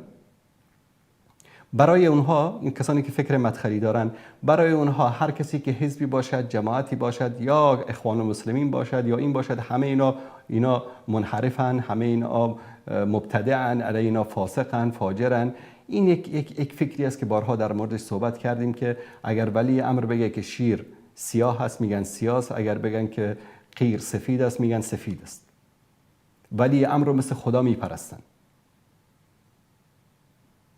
یک گروه دیگر گروه های لیبرال های هستن،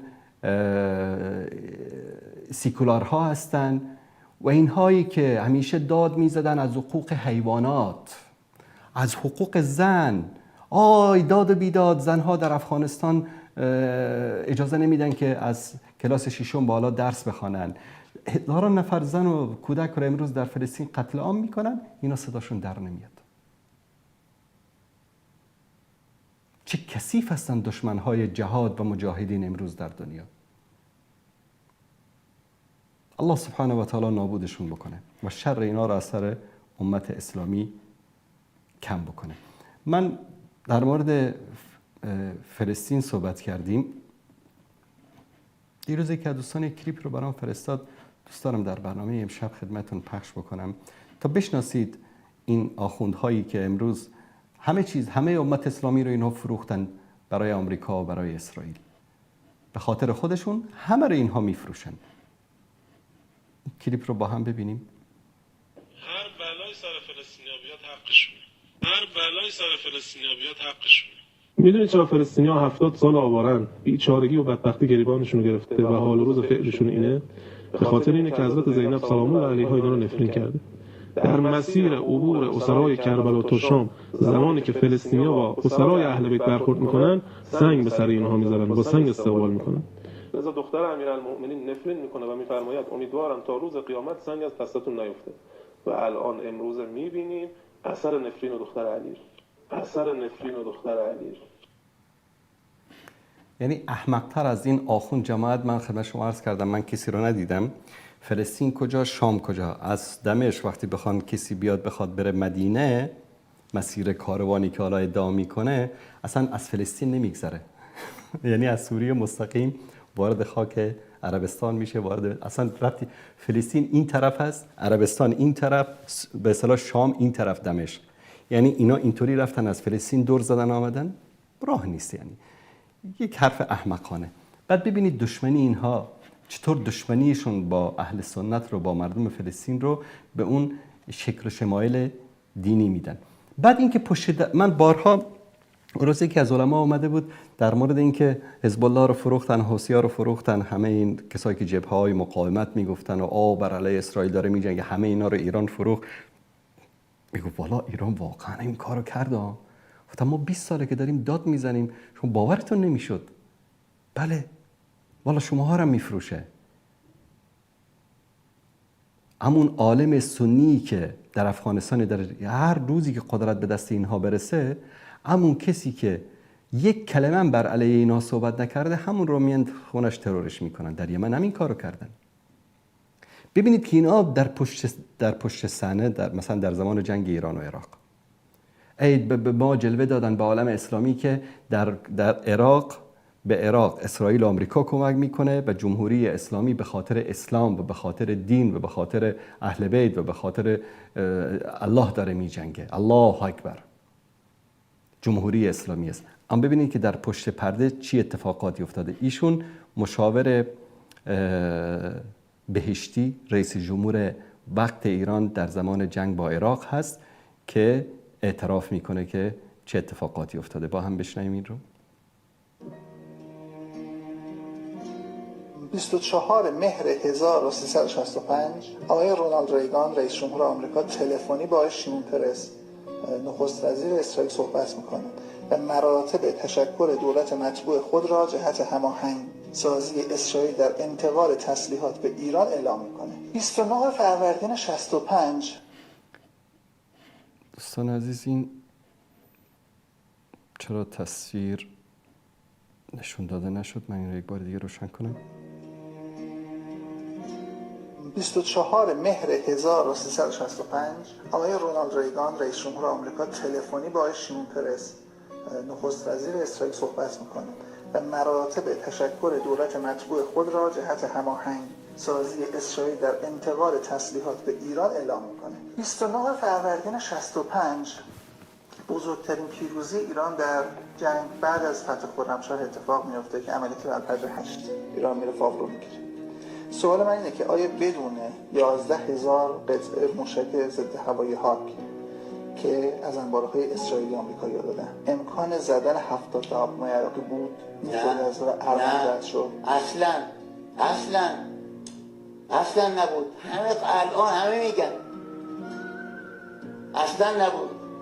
این دقیقا همون موقعی نبود که ما داشتیم توی اخبار رسمی میگفتیم که آمریکایی‌ها دارن از عراق حمایت میکنن و بعد ما رفتیم با موشک آمریکایی در واقع این کار انجام دادیم، رفتیم فاو گرفتیم. و اینطور نبودش که عراق به تلافی همکاری ایران و آمریکا و حالا به تعبیر خودشون اسرائیل ناو اسپارک آمریکا رو زدن که 27 اردیبهشت 66 میزنن 37 هم کشته میده.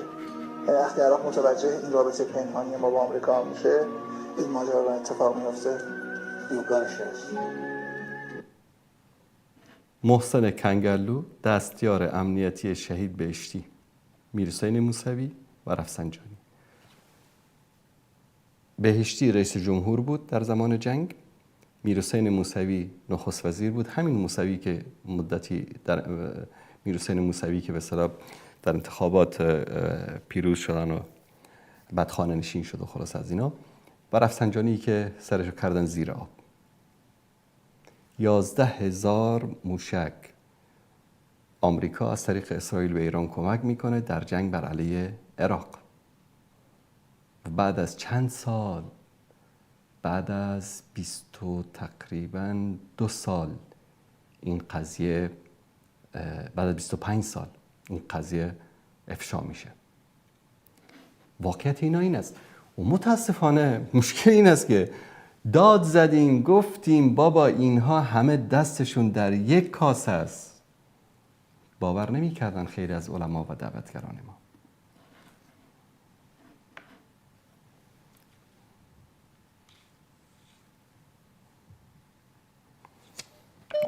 بله سلام علیکم آقای مرادی بفرمایید. الو سلام علیکم. علیکم السلام و رحمت الله. استاد افسار خوب هستین؟ بخیر هستین؟ سلامت باشید، زنده باشید. زنده باشید. انشالله که سلامت باشید، موفق باشید. استاد از شما من یک سوال داشتم، برای من میگفتین چطوری هست؟ بفرمایید. انشالله اگر بدونم جواب میدم. استاد از پرسش برای شما که استاد از این طالبای افغانستان چطوریه؟ من نه چیزی از اینا را اسلامیشان میدانم، نه چیزشان، اصلا هیچ چیزشان معلوم نیست. چطوری عاقبت ما چی میشه مثلا؟ عاقبت ما رو الله به خیر بکنه برادر عزیز. اصلا ما مسافر هستیم، الان خودتان میدانین که چطوری است دیگه. هم ایران داره ما رو میکشه، هم مثلا پاکستان میکشه. هر جایی که میریم چیز از افغانستان هم کار و مدار نیست. فقط اونجا میرید مثلا تهدید میکنن، میزنن. کسایی که زور است خوب است، اونایی که مثلا چیز است اصلا نمیدانم دیگه چطوری است. شما باید به این باره باید حرف بزنین، مثلا این اسلامیش هم درست نیست. بله باشه، در این مورد صحبت میکنیم برادر عزیز. تشکر، دستان درد نکنم. سلامت باشید. ببینید اسلامی و غیر اسلامی من بارها عرض کردم، ما در اسلام چیزی به اسم حکومت جمهوری اسلامی، حکومت امارت اسلامی، حکومت نمیدانم پادشاهی اسلامی، این چیزا نداریم. ما در اسلام آنچه که اهمیت داره ویژگی های یک حکومت است. حالا اسمش هر اسم که میخواد باشه، امارت باشه، جمهوری باشه، پادشاهی باشه، فدرالی باشه، هر چی که باشه.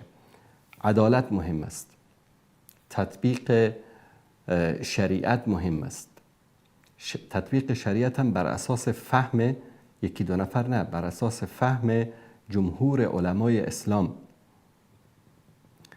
و رفاه و آسایش، برادری، برابری، مساوات در بین جامعه، اینها مهم است. اگر این ویژگی ها رو در یک جامعه، یک حکومت، حالا به هر اسمی که باشه، ایجاد بکنه، یقینا در این جامعه امنیت، آرامش، آسایش، ترقی، پیشرفت به وجود میاد. و هر چقدر که در جامعه امنیت و ترقی و پیشرفت و علم و دانش باشه، به همان اندازه تعصب، جهل، نادانی، جنگ، مصیبت، اینها از اون جامعه دور میشه. خیلی از مسائلی هست که متاسفانه امروز اتفاق میفته و آدم تعجب میکنه که مثلا امروز مسئولین در امارت اسلامی با وجود این همه مشکلات بزرگی که ملت باهو دست به گریبان هست و مشکلات اقتصادی است، مشکلات سیاسی وجود داره، مشکلات تجارتی وجود داره، بعضا مشکلات امنیتی هم، حالا مسئله امنیت نسبت به سابق خیلی بهتر شده. در خیلی از زمینا خدمات شایانی انجام دادن امارت اسلامی و قابل قدر از خوبی‌ها رو ما همیشه تعریف کردیم، تمجید کردیم. الله سبحانه و تعالی توفیق بیشتر نصیبشون بکنه. اما بعضی مسائلی اتفاق میفته که واقعا انسان تعجب میکنه. یکی از مشکلات بزرگی که امروز جامعه ما با او روبرو هست قضیه تعلیم زنان و دختران است که متاسفانه تبدیل شده به غده سرطانی. هیچ راه حلی برای این تا امروز بعد از گذشت بیش از 4 سال ایجاد نشده و ملت منتظر هستن که یک بابا حرف آخر رو بزنید، باز میشه، باز نمیشه. و بر چه اساسی؟ ما اگر میگیم امارت اسلامی، باید قوانین، نظام، اجراعاتی که صورت میگیره باید بر اساس اسلام باشه و اون اسلام هم بر اساس فهم سلف صالح امت، بر اساس فهم جمهور علمای اسلام، نه بر اساس فهم من، بر اساس فهم تو یا بر اساس فهم 4 نفری که از دین آگاهی کامل ندارن یا که بعضی از افکار قبیلوی، بعضی از افکار منطقوی، بعضی از افکار مدرسه‌ای بر افکار دینی اونها، افکار اسلامی اونها، افکار قرآنی اونها، افکار نبوی اونها غالب شده باشه. یک نمونه ای رو من خدمت شما عزیزان به مناسبت صحبت این برادرمون نشون بدم. این موضوعی که واقعا گرچه من نمیخواستم در این مورد صحبت بکنم، این موضوع است.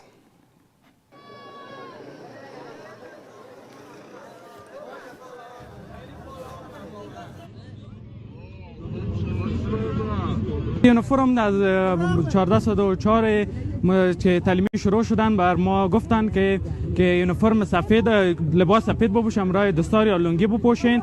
در اول سال که آمدیم از صنفای از 10 به بالا لنگی سفید که کالای سفید، از صنفای از 10 به پایین کالای آبی که کلا. در ادارات دولتی گفتن که آقا لنگی اجباری است، باید لنگی بپوشید. گفتیم برو یک یونیفرم دولتی است، حالا دولت دست این هاست و قضیه آدم سخت نمی گرفتن. الان جدیداً در مدارس شاگردهای مدارس رو مجبور کردن که باید لنگی بزنن. الان همین قانون کجای این اسلامی است؟ کجای این شرعی است؟ ما دم از شریعت میزنیم، دم از اسلام میزنیم، کجای این شرعی است؟ کجای این اسلامی است؟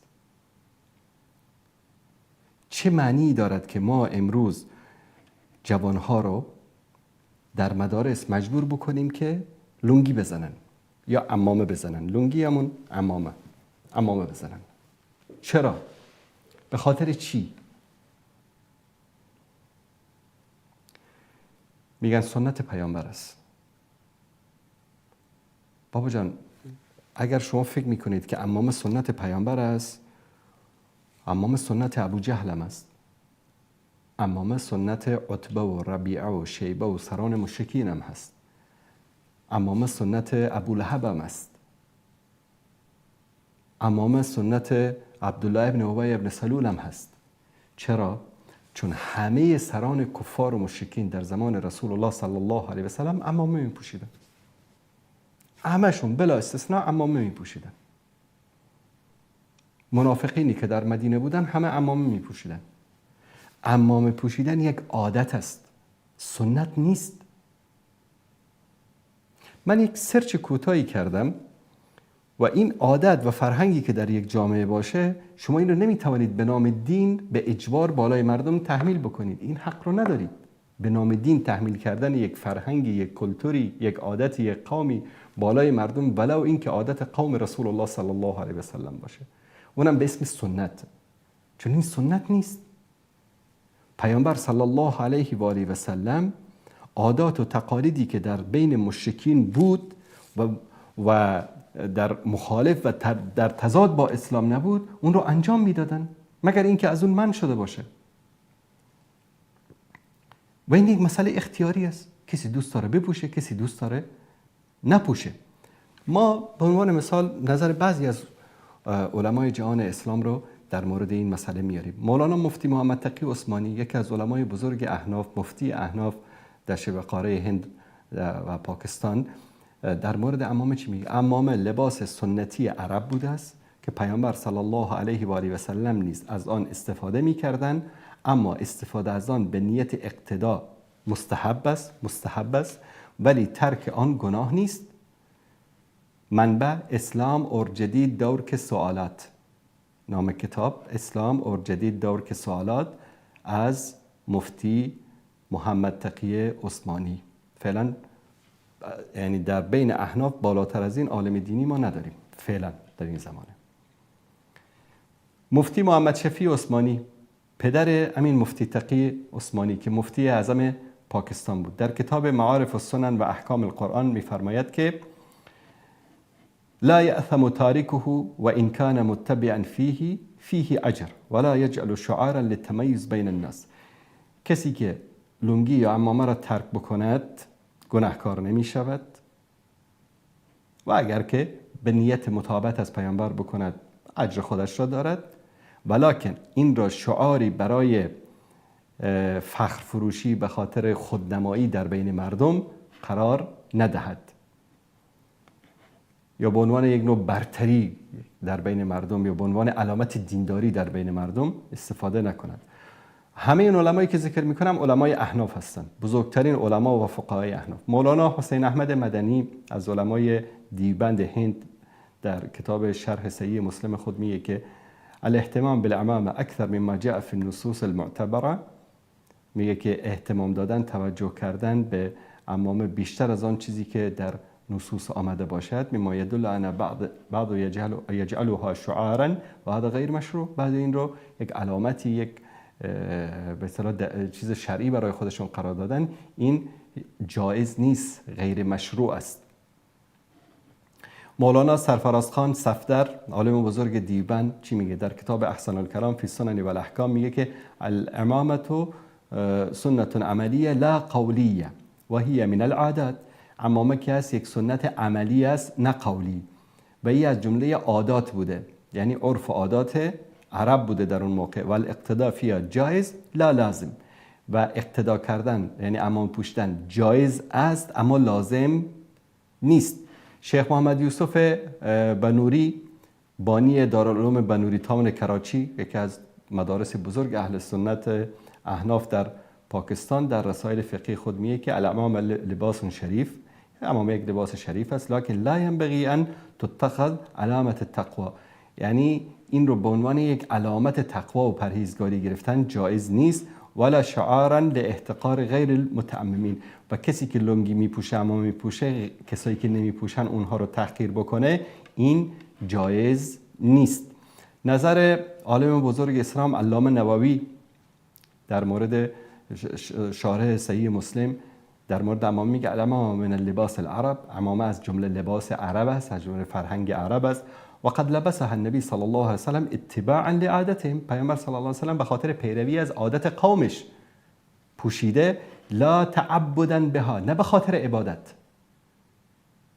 بر اساس این قول امام نووی عمامه پوشیدن حتی مستحبم نیست، عادت است. عادت، مثلا شما کت بپوش، نپوش، فرقی میکنه؟ نه.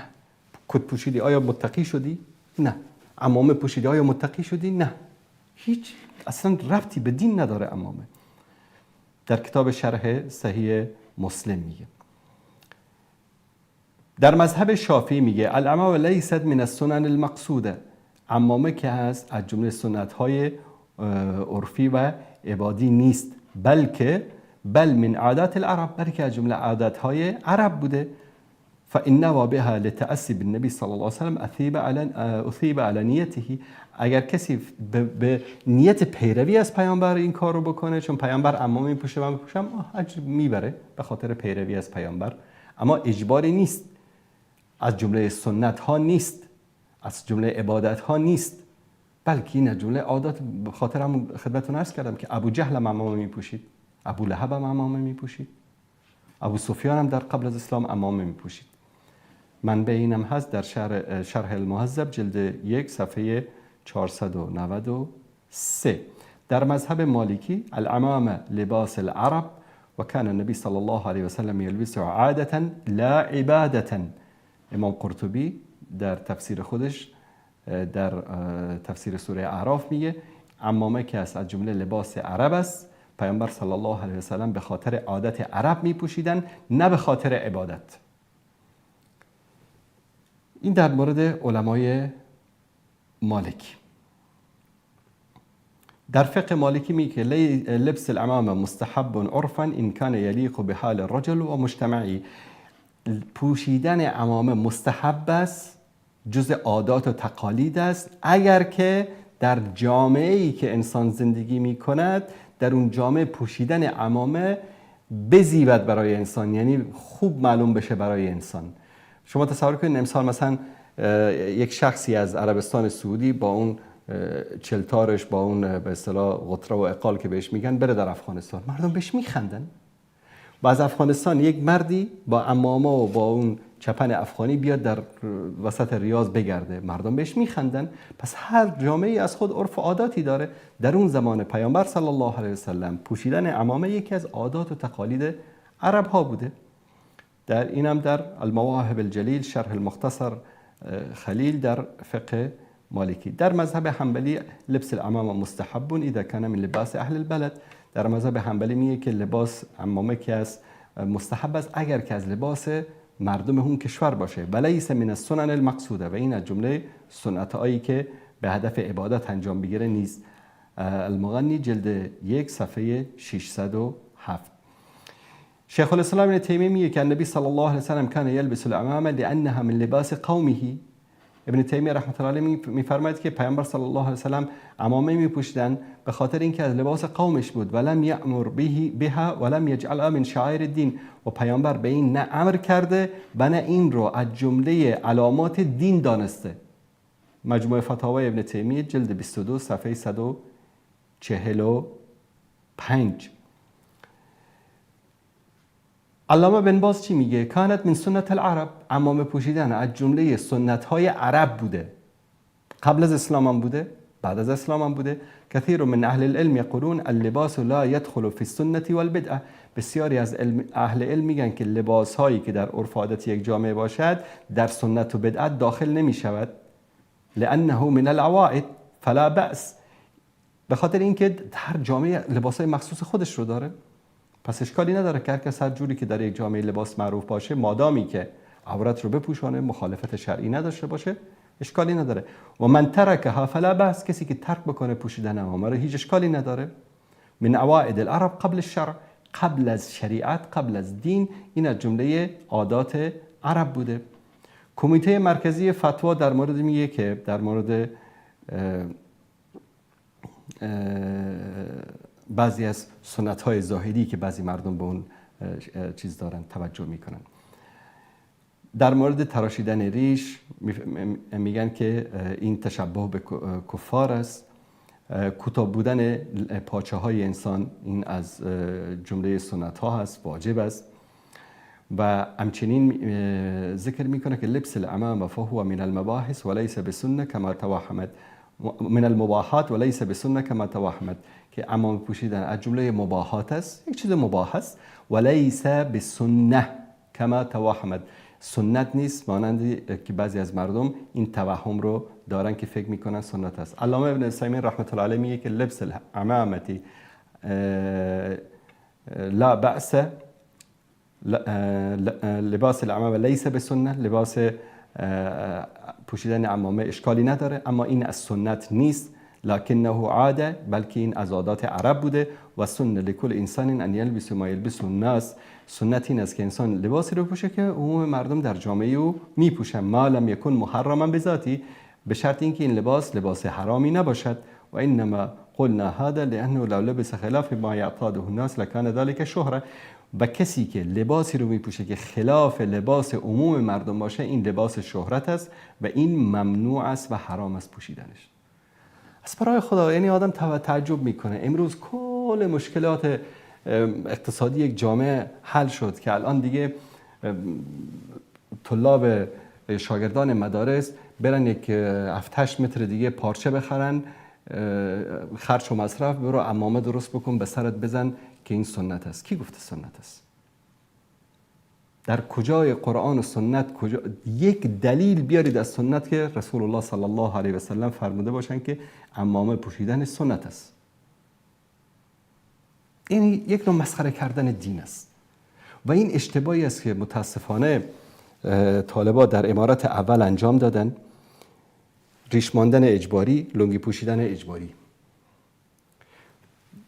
عزیزان من، در یک جامعه باید انسان دیندار از شکل و شمایلش با یک انسان بیدین آشکار باشه، معلوم باشه. شما به جبر همه مردم رو ظاهرش رو دیندار میکنید. در جامعه قمارباز، دزد، آدمکش، به اصطلاح زنباز، بچه‌باز، 4 عیب شرعی با امام مسجد هیچ فرقی نداره. هر دو تا ریش دارن، هر دو تا عمامه دارن. این یک از اشتباهاتی بود که در امارت اول انجام دادید و سبب خیلی از بدبختی‌ها شد. من خاطره ای رو به یاد دارم که یک انسان فاسق، فاجر، دزد 4 عیب شرعی در یک کشور خارجی زندگی میکرد، رفت افغانستان، از اونجا برگشت، بعد در یک مجلسی بود، اومد این گواهینامه رانندگی یا لیسانس موتروانی به اصطلاح گرفته بود از کابل در زمان امارت اول. عکسش رو دیدیم، ریش، عمامه زده، در کنار اسمش هم نوشته مولوی فلان خان.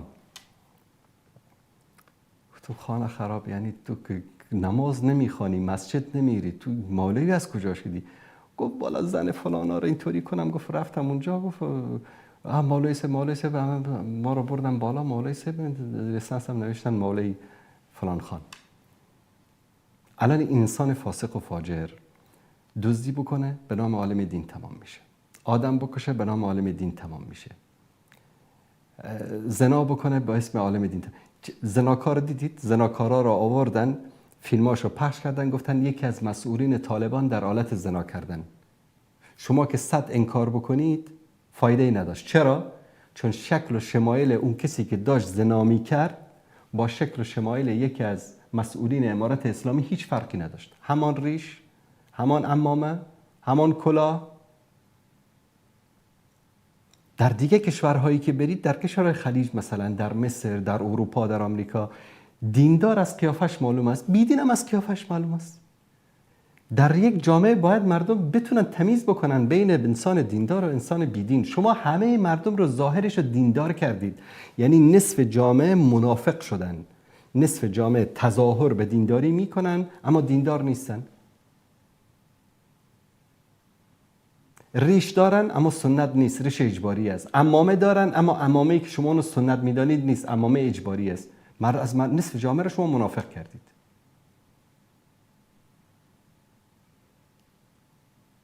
همین مسئله چند روز پیش یکی آمده بود در پنجشیر سخنان زشت قومگرایی و فلان چیز بر علیه فارس ها و تاجیک ها و اینا صحبت که الحمدلله خداوند خیرشان بده، مسئولین امارت اسلامی دستگیرش کردن و توبه نامه‌اش هم پخش کردن. همین شخص رو ببینید شما، الان یک نفر زیر این بنویسه که یکی از فرماندهان طالبان در پنجشیر به تاجیکا توهین کرد. تا شما بیاید اینو انکار بکنید بزرگترین فتنه در منطقه ایجاد میشه، چون امین انسان فاسق فاجر در پلیس ملی در حکومت سابق کار میکرده، هیچ وظیفه هم در امارت اسلامی نداره، اما شکل و شمایلش مانند یکی از مسئولین امارت اسلامی. چون مردم همینطوری کردید، یعنی مجبور. الان قماربازم ریش مانده و عمامه پوشیده، دزدم ریش مانده و عمامه پوشیده. همین اشتباه رو در امارت اول کردید. طرف باریش و عمامه می‌دارمد خانه مردم، به زنش تجاوز میکرد، مالشو میبرد. کی بدنام میشد؟ طالب. کی بدنام میشد؟ امارت اسلامی. امروز 100 که بگی که بابا طلبای کرام امارت اسلامی این کارا رو نکردم، طرف میگه والله بالله من با چشم سر خودم دیدم که انقدرش داشت، عمامم سرش داشت. حالا تو بیا بگو که این طالب نیست.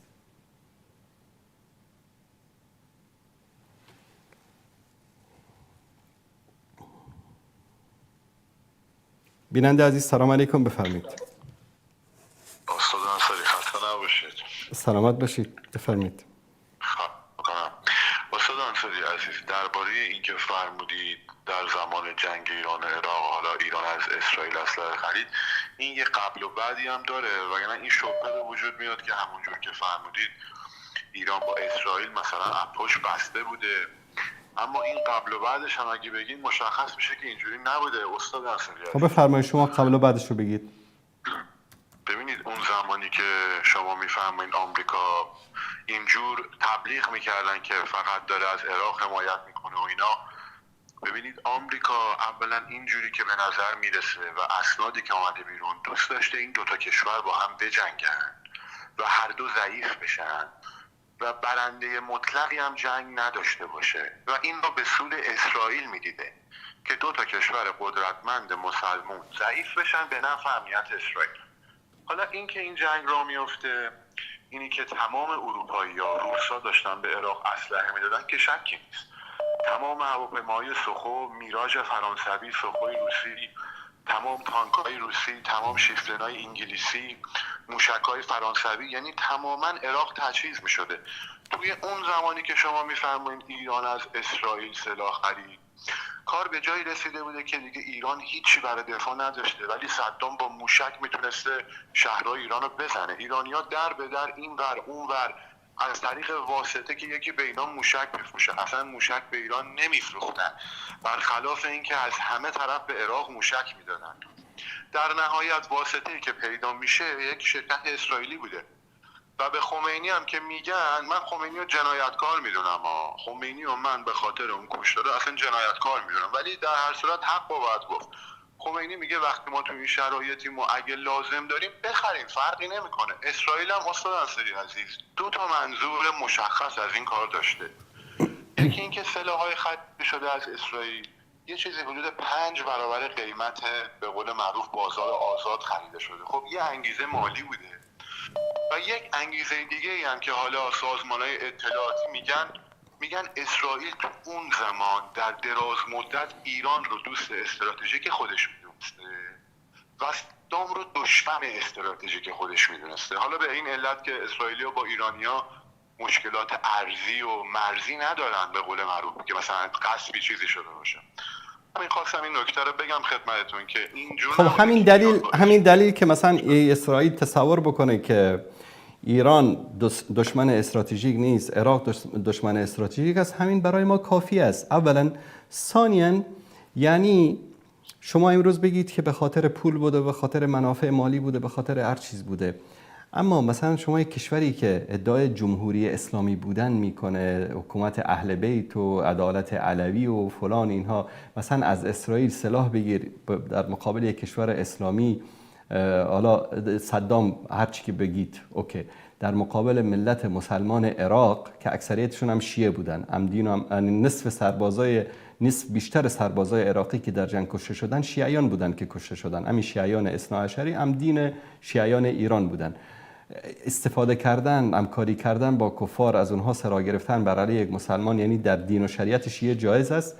وانگهی تنها این واقعه که نیست، قضیه واترگیت رو شاید درباره‌اش اطلاع داشته باشید، قضیه ایرانگیت که به اصطلاح مشهور است در رسانه، شما یک سرچی بکنید در گوگل براتون تفاسیرش میاد. در سال 1364 قراردادهای فروش اسلحه آمریکایی برای ایران، اینا همه نشون میده که یعنی و با این حوادثی که اخیراً رخ داد، یعنی نشون میده که این حکومت و این دولت از زمان تأسیسش تا به امروز همیشه دستش در یک کاسه با دشمنان اسلام بوده. حالا اسلام شیعی، اسلام سنی فرق نمیکنه، چون ما دیدیم که در آذربایجان با ارمنیا کمک کردن که شیعیان اثناعشری آذری رو بکشن. یعنی برای اینها دین و مذهب حتی شیعه هم براشون مهم نیست در جایی که منافعشون مطرح باشه. ببینید استاد انصاری عزیز، اینی که شما میفرمایید جایز نیست سلاح گرفتن، ببینید پس اونورم ببینید دیگه، عراق داره از انگلیس، از روسیه، از فرانسه، عراق ما بارها گفتیم صدام یک جنایتکار بود، صدام یک جنایتکار بود، صدام یک دیکتاتور بود، صدام یک طاغوت بود. صدام نگفته تو جمهوری اسلامی عراق، نگفته بود حکومت امام زمان، نگفت عدالت عمری. گاهی شنیده بودید از صدام اینا رو؟ اما این طرف که ادعای مهدویت میکردن اینا. استاد انصاری عزیز، صدام حسین اومد تو تلویزیون عراق، همین الان یوتیوب هست، گفتش من سردار قادسیه ثانی ام. خودشو هم عمر ثانی خطاب کرد، هم سردار، البته که به دلش موند خدا رو شکر آتیش. خب نه ببینید، اینایی که ادعا کردن هر کس ادعا میکنه، این که ادعا کردن، اما اینکه صدام یک بعثی بود و حزب بعث مؤسسینش یهودیا بودن، قومگراهایی بودن که به خاطر اسقاط خلافت اسلامی قیام کردن. در سوریه شکل شیعیش بود، نصیریش بود، در عراق شکل سنیش بود. در این عقیده اهل سنت عموما علمای ما، دعوتگران ما این رو بارها گفتن و این چیزی پنهان نداریم. صدام هیچ وقت ادعای حکومت اسلامی نکرده بود، اما این طرف که ادعای جمهوری اسلامی میکرد.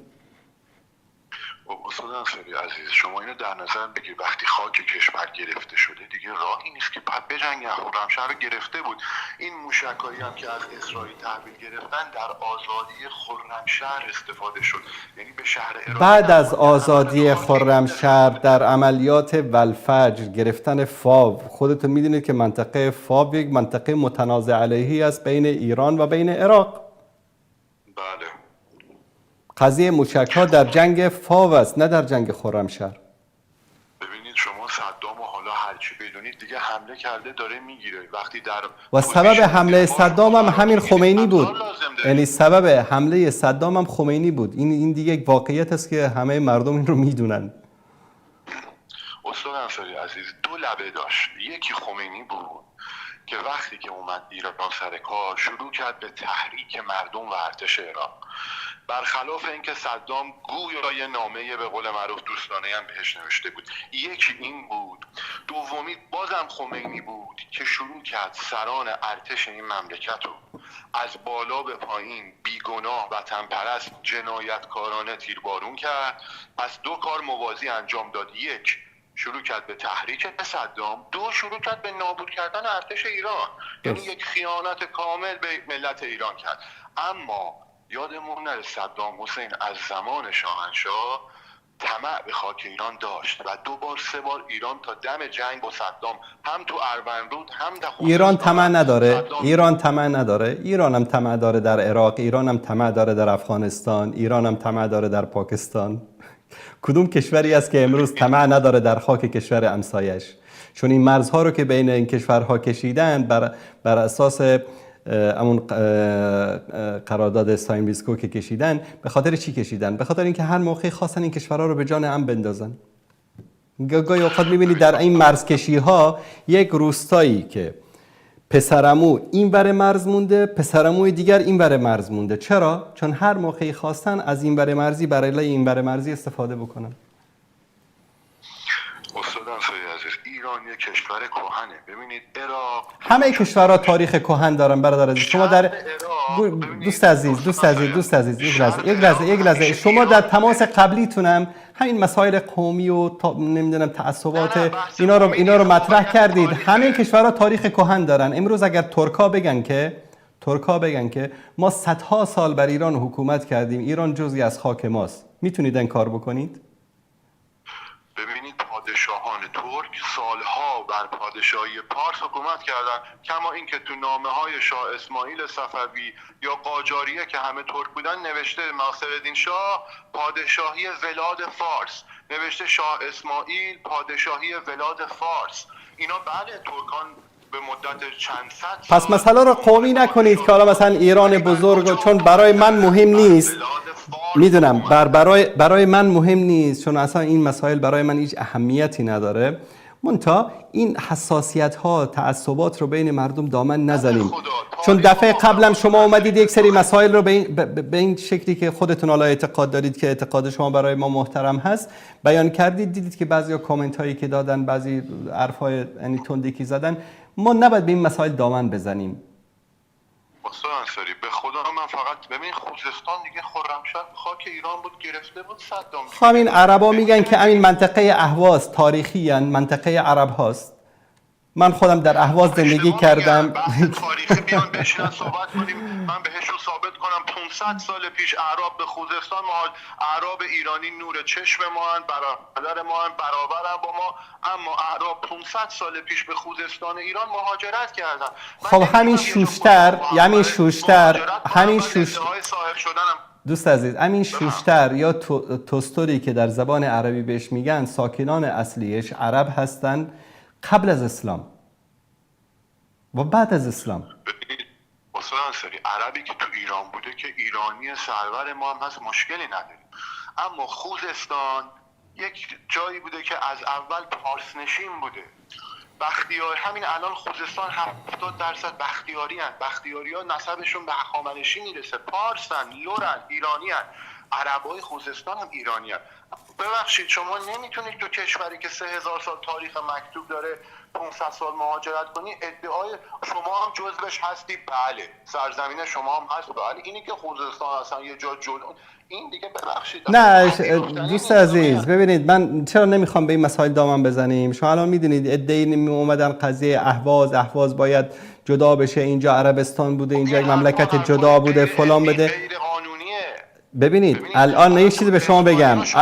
اونا چی میگن؟ اونا میگن که هر ملتی، الان شما به عنوان یک ایرانی به خودتون این حق رو میدید که سرزمینی داشته باشید اسمش ایران باشه، زبان رسمیش فارسی باشه. یک لحظه، یه زبان رسمیش فارسی باشه. منی که عرب هستم، اهوازی هستم، مجبورم در کلاس اول یک کلمه فارسی بلد نیستم، برم سر کلاس اول بگم بابا آب داد، بابا نان داد. چرا من نباید به زبان مادریم تحصیل علم بکنم به عنوان یک عرب؟ حالا من چه گناهی داشتم که من در شوشتر به دنیا آمدم، در اهواز به دنیا آمدم، در یک منطقه‌ای که جز جغرافیای ایران هست به دنیا آمدم، یا یک کردی که یک کلمه فارسی بلد نیست چرا باید بره سر کلاس درسی بشینه بگه بابا آب داد بابا نان داد؟ چرا به زبان کردی باید تعلیم نکنه؟ مگه ما نمیگیم هممون ایرانی هستیم، هممون برادریم، همه برابریم، عدالت است، مساوات است، ایران بزرگ است، فلان است، کردم ایرانی است، عربم ایرانی است، نمیدونم ترکمنم ایرانی است، آذری هم ایرانی است. اما تو میای زبانت رو، زبان مادریت رو به زور، به جبر به من میگی که باید این زبان رو بخونی، به این زبان نامه بنویسی، به این زبان به اصطلاح تکلم بکنی. اگر به زبان مادری من بیام تو تهران صحبت بکنم به من بخندی، تمسخر بکنی، توهین بکنی، این که دیگه نشد دیگه. الان شما دارید از یک طرف یک نظام دیکتاتوری قومی مذهبی رو دارید ازش دفاع میکنید، از یک طرف میگید نه عربم ایرانیه، ترکم ایرانیه، فارسم ایرانیه، آذری هم ایرانیه، ترکمن هم ایرانیه، بلوچ هم ایرانیه. استاد انصاری عزیز من، ببینید حرفی که میزنید نمونه‌ای نداره تو جهان. الان تو امریکا چینی زندگی میکنه، کره‌ای زندگی میکنه، مکزیکی زندگی میکنه، اوج دموکراسی جهانه. سیستم آموزشی به چه زبانیه؟ من یک چیزی، یک ظلم طبقاتی، دوست عزیز، یک ظلم طبقاتی اگر در دنیا باشه، یک ظلم طبقاتی اگر که در دنیا وجود داشته باشه دلالت بر حقانیتش نمیکنه. من یک نمونه دیگه به شما میدم. در افغانستان، در همین افغانستانی که شما اصلا هیچ حسابش میکنید، در همین افغانستان فارسی زبان کتاب فارسی داره، پشتو کتاب پشتو داره.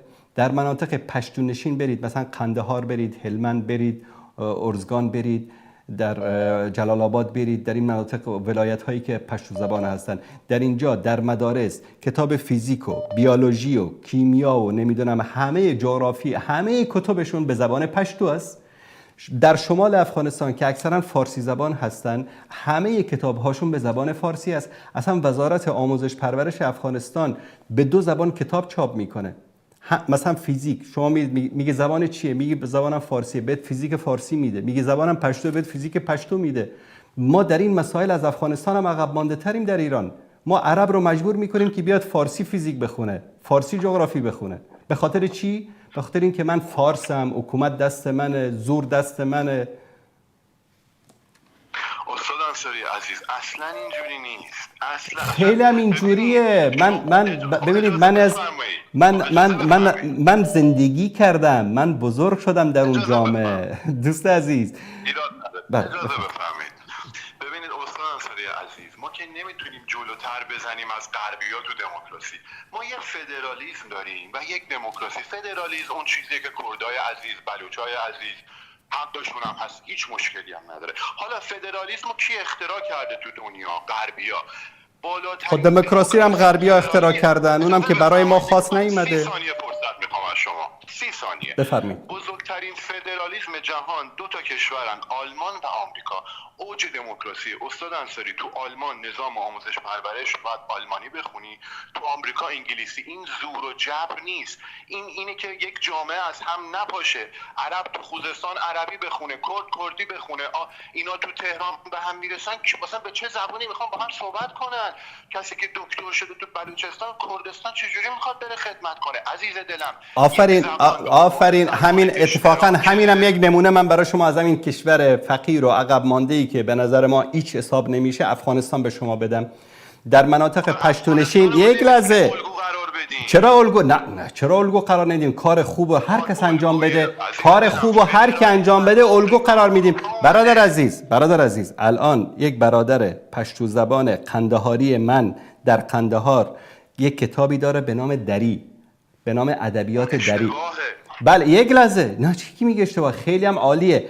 و برادر تاجیک من در شمال افغانستان کتابی داره به نام کتاب پشتو. اون تاجیک در شمال پشتو یاد میگیره و اون پشتون در جنوب فارسی یاد میگیره. چه اشکالی داره؟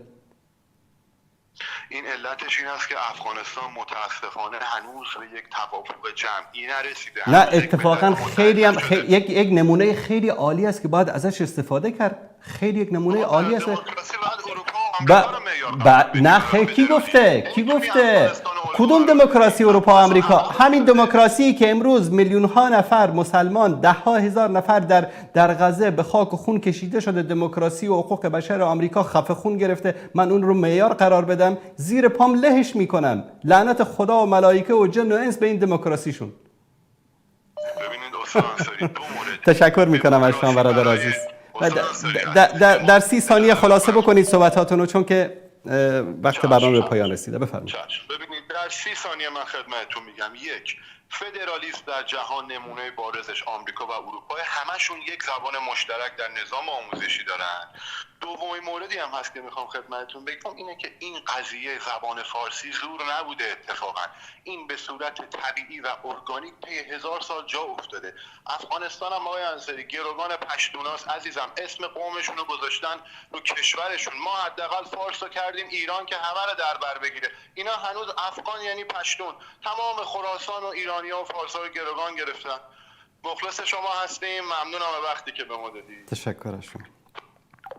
اولا این که افغانستان اسم پشتونها رو گذاشتن برای افغانستان، این چیز دروغی است. ده مردم میان اینو میخوان دامن بزنن. حالا مثلا اسم ترکیه رو گذاشتن بر بالای ترکیه چون یک قوم اکثریت بودن در اونجا، به این معنی نیست که در اینجا هیچ قوم دیگری براش ارزش قائل نیستن. امروز مثلا از بین کردها وزارتخانه های مهم دولتی، وزیر خارجه، رئیس استخبارات، وزیر بهداری، نمیدونم، خیلی از مناصب بزرگ دولتی دست کرد هاست. خیلی از مناصب بزرگ دولتی دست کرد هاست. بزرگترین میلیاردرها و تاجرای ترکیه کردها هستند. اما شما بیارید در کل ایران یک وزیر بلوچ نشون بدید، یک وزیر بلوچ نشون بدید، یک وزیر اهل سنت نشون بدید. چرا؟ این حرف با عرض معذرت اطلاعاتتون رو کمی آپدیت بکنید. این که بگید نظام فدرالی آمریکا فلان، اینا اصلا برای ما الگو نیستن. نظام فدرالی آمریکا که بره در اونجا سفید پوست ها، انگلیسی زبان ها، یک نژاد که اکثریت بودن در اونجا، سرخ پوست ها رو قتل عام بکنه در طی 100 سال، نسلشون رو منقرض بکنه، بعدا اونجا یک دولتی برای خود به اسم آمریکا بسازه، اونا برای ما الگو میشن. والا برای شما اگر الگو هستن نوش جانتان، برای ما الگو نیستن و خداوند هرگز اینها رو برای ما الگو قرار نده. من تعجب میکنم واقعا از عقل و منطق شما. آقای اسکندر بفرمایید. دوست عزیز آقای اسکندر بفرمایید. تماس ایشون برقرار نشد. یک کلیپ دیگری هم هست من خدمت شما عزیزان در اینجا میخوام نشون بدم، این رو با هم ببینیم.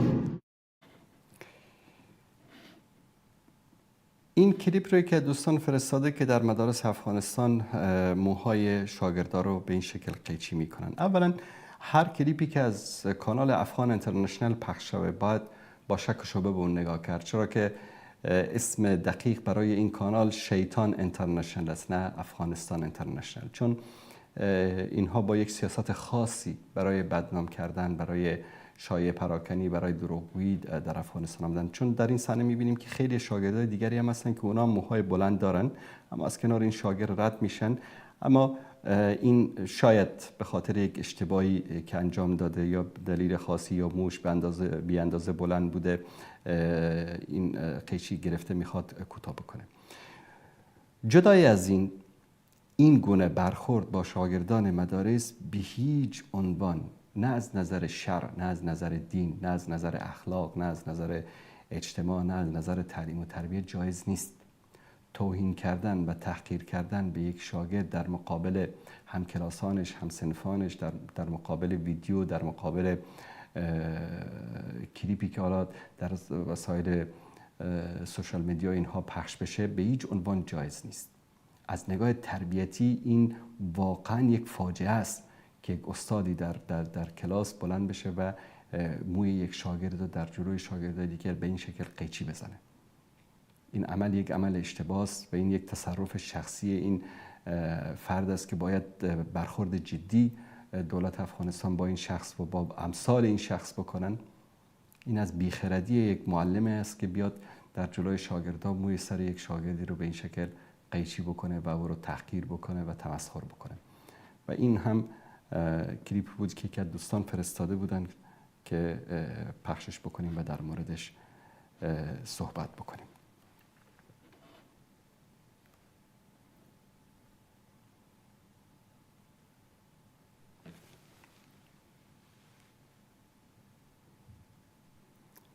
بیننده عزیز، آقای اسکندر، شما برای بار دوم تماس گرفتید.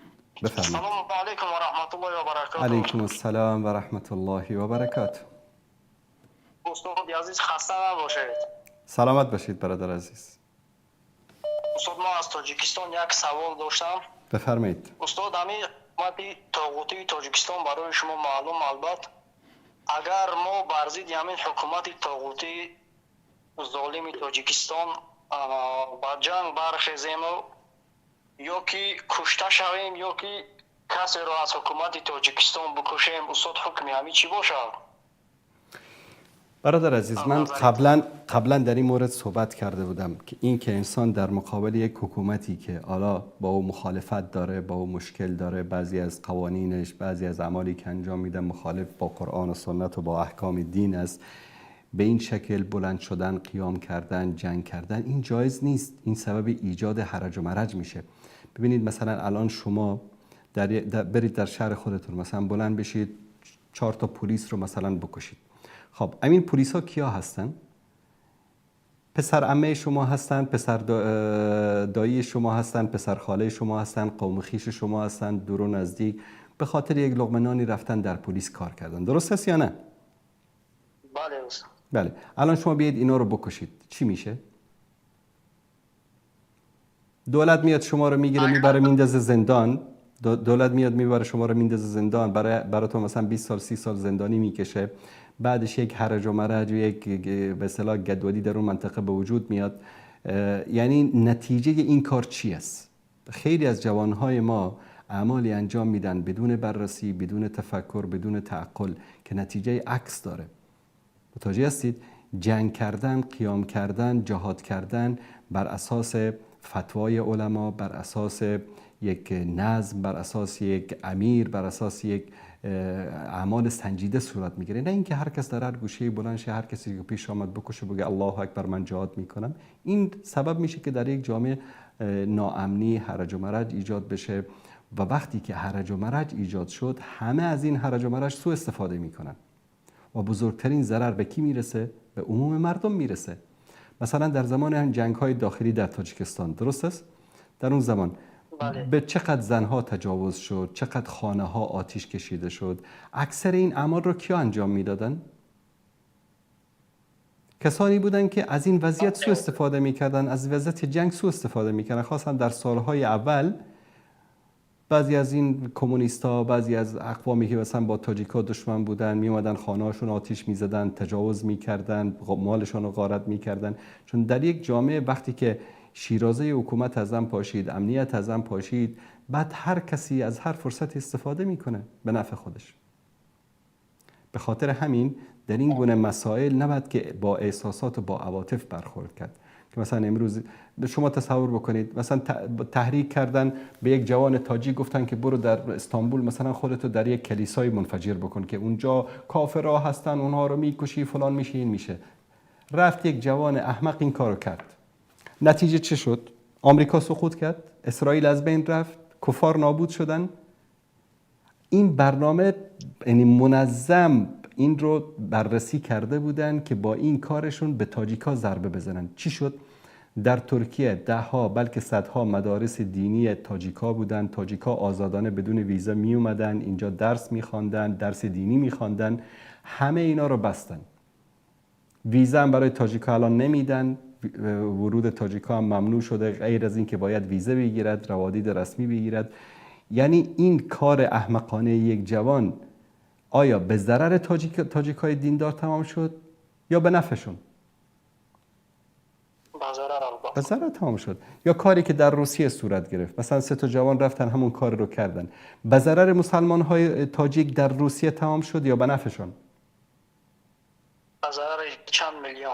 به ضرر چند میلیون. به خاطر همین فریب این گروه های تکفیری که در تلگرام و در سوشل میدیا جوانها رو فریب میدن و بیاید اینو بکنید، برو اونجا خودتو منفجر کن، اینو بکش، اینو بزن، فریب اینها رو نخورید.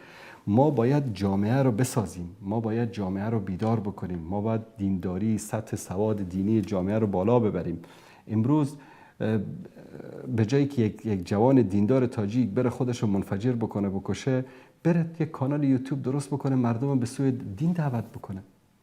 زندگی کردن در سایه دین خیلی مشکل تر است در این زمان از کشته شدن در راه دین. کشته شدن در راه دین خیلی آسان است، برو خودتو بکش. اما زندگی کردن به خاطر دین، زندگی کردن به خاطر دعوت، زندگی کردن به خاطر بیداری مردم، این خیلی مشکل تر است. بله استاد مقصد ما یعنی حاضر همه مردم مخالفای حکومت تاجیکستان اگر بگیریم، مخالفای حکومت تاجیکستان اگر یگان همه گروه جمع شوند و جوانو را جمع کنانین مخالفا، اون ظاهری وایو را ما میبینیم چیزی که گپ میزنن یگان گپ خطا یا که برزید یگان قانون نگفته ایسان. اگر پای همه مبارزه ما جمع شیم و برزید حکومت مبارزه بریم اگر چی.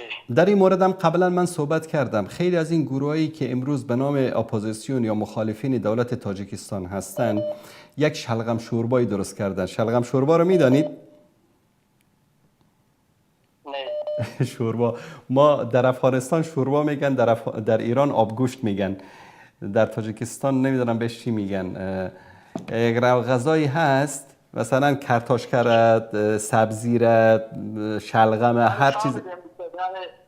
فهمیدیم شلغم شوربا ساده‌تر میفهمونده دادا. همین هر چیز داخل این میندازن، آبم میندازن، بعد این یک غذا درست میشود. درست؟ بله بله. خیلی از این اپوزیسیون تاجیکستان همین رقم است. در بینش رافیزی هست، در بینش سیکولار هست، در بینش بیدین هست، در بینش از هر دین و مذهبی هست. همه اینها چی میگن؟ ما میخواییم در تاجیکستان یک حکومت دموکراتیک بیاریم. درست؟ بله. خب فردا امین گروه آمد در تاجیکستان، پیروز شد، حکومت رو به دستش گرفت. اون رافیزی میگه حق من رو بده، اون لیبرال میگه حق من رو بده، اون ملحد میگه حق من رو بده، اون دموکرات میگه حق من رو بده. توی بیچاره سنی که حکومت اسلامی میخواستی، دین میخواستی، شریعت میخواستی، در بین اینها کسی به شما یک لنگه کفش حکومت را هم نمیدن. متوجه هستید؟ به خاطر همین در کنار گروه هایی باید انسان بایستد که هدفشان معلوم باشد، منهجشان معلوم باشد، نظام اساسیشان معلوم باشد، هدفشان واضح باشد. این که نه از هر گروهی بیان در داخل اونها وجود داشته باشد بعد بگد که ما یک دموکراسی میخوایم در افغانستان، در تاجیکستان. این نمیشه. اینا فقط از احساسات جوانانی مثل شما استفاده میکنند. در آخر اولین قربانی هم شما خواهید بود. بله. تشکر از شما برادر عزیز. سلامت باشید دوستان. زنده باشید. خدا نگهدار شما. مثل حزب نهضت، در حزب نهضت دزدم بود، آدمکشم بود، رافضی هم بود، شیعه هم بود، از هر گروهی بود و در بینشون بیشترشون، اکثریتشون انسانهای مخلص بودن، انسانهای دیندار بودن، انسانهای متقی و پرهیزگار بودن. اما چی شد در آخر؟ کیا فروختن نهضت رو؟ همون رافضا فروختن، همون شیعه زده ها فروختن، همون فرصت طلبا فروختن، همون تاجرای دین فروختن. که به نام اسلام، به نام نهضت اسلامی تجارت میکردن، اونها فروختن. کجاست امروز نهضت اسلامی؟ نهضت اسلامی که یک روز روسیه رو، رحمانوف رو، حکومت وقت رو در دهه 90 به زانو در آورده بود، کجاست امروز؟ چون که منهج نبود، عقیده صحیح نبود، فروختن همه چیز رو. کسی در مقابل منصب فروخت، کسی در مقابل پول فروخت، کسی در مقابل تجارت فروخت، کسی در مقابل شهوت فروخت. عاقبت وضعیتی که میبینیم.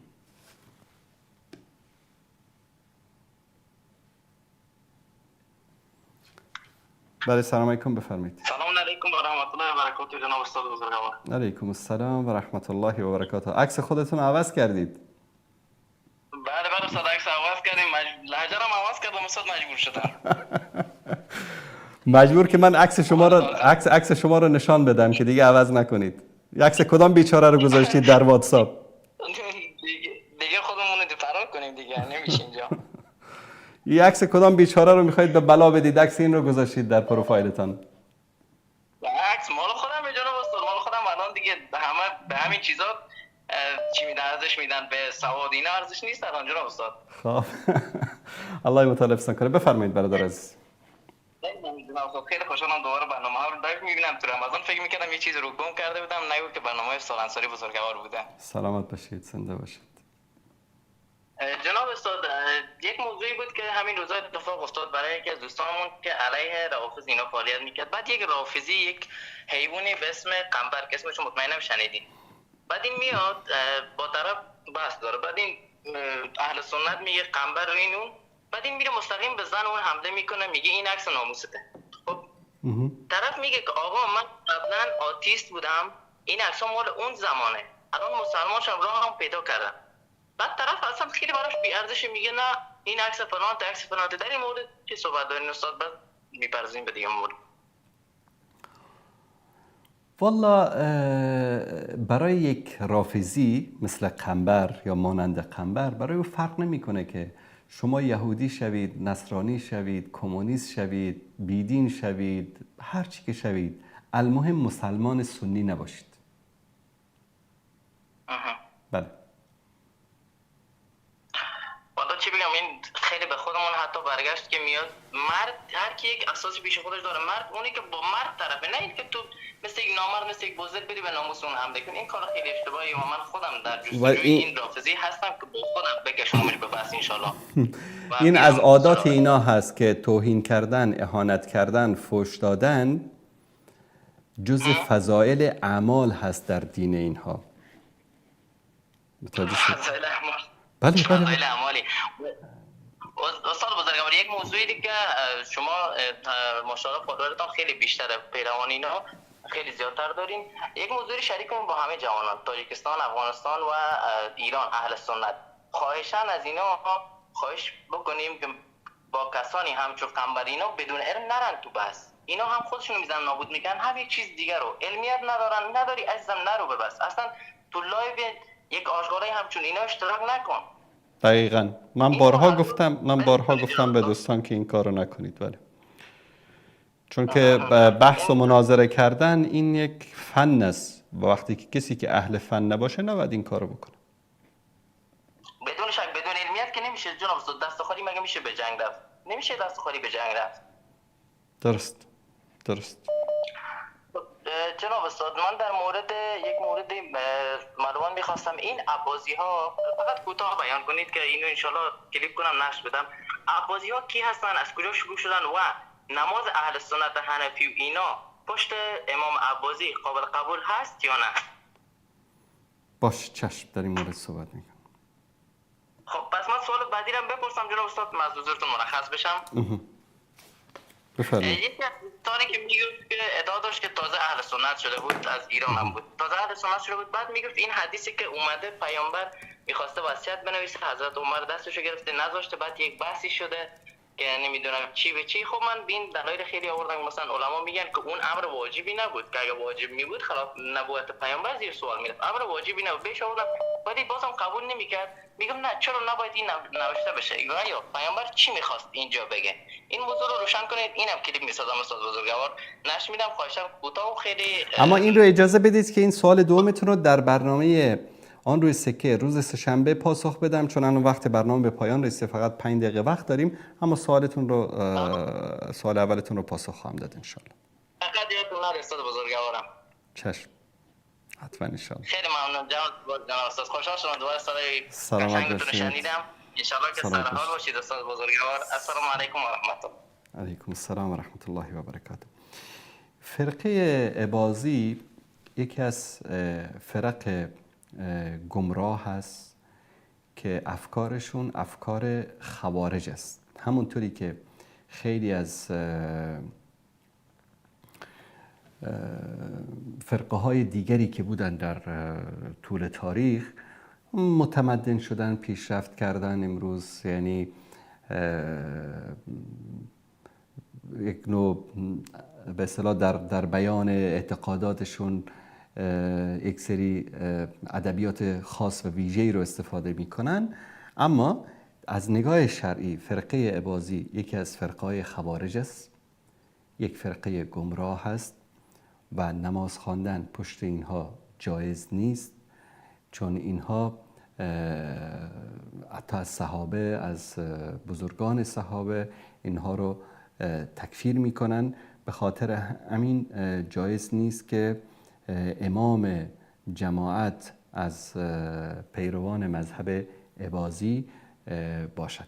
اما اگر که شخصی که در مسائل فقهی، در فروعات اینها پیرو فقه اباضی باشد، اما در مسائل اعتقادی، در مسائل توحیدی، در مسائل ولا و برا، در این مسائل عقیده اهل سنت و جماعت را داشته باشد و این رو آشکارا بیان بکند، در اون صورت پشت این شخص نماز خواندن جایز است. خب دوستان عزیز، در اینجا به پایان برنامه میرسیم. فکر کنم سوال دیگری نپرسیده بودن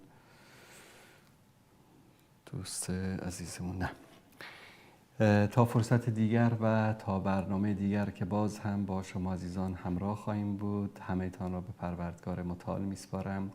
و صلی الله علی سیدنا و حبیبنا محمد و علی آله و صحبه اجمعین. و السلام علیکم و رحمت الله و برکاته.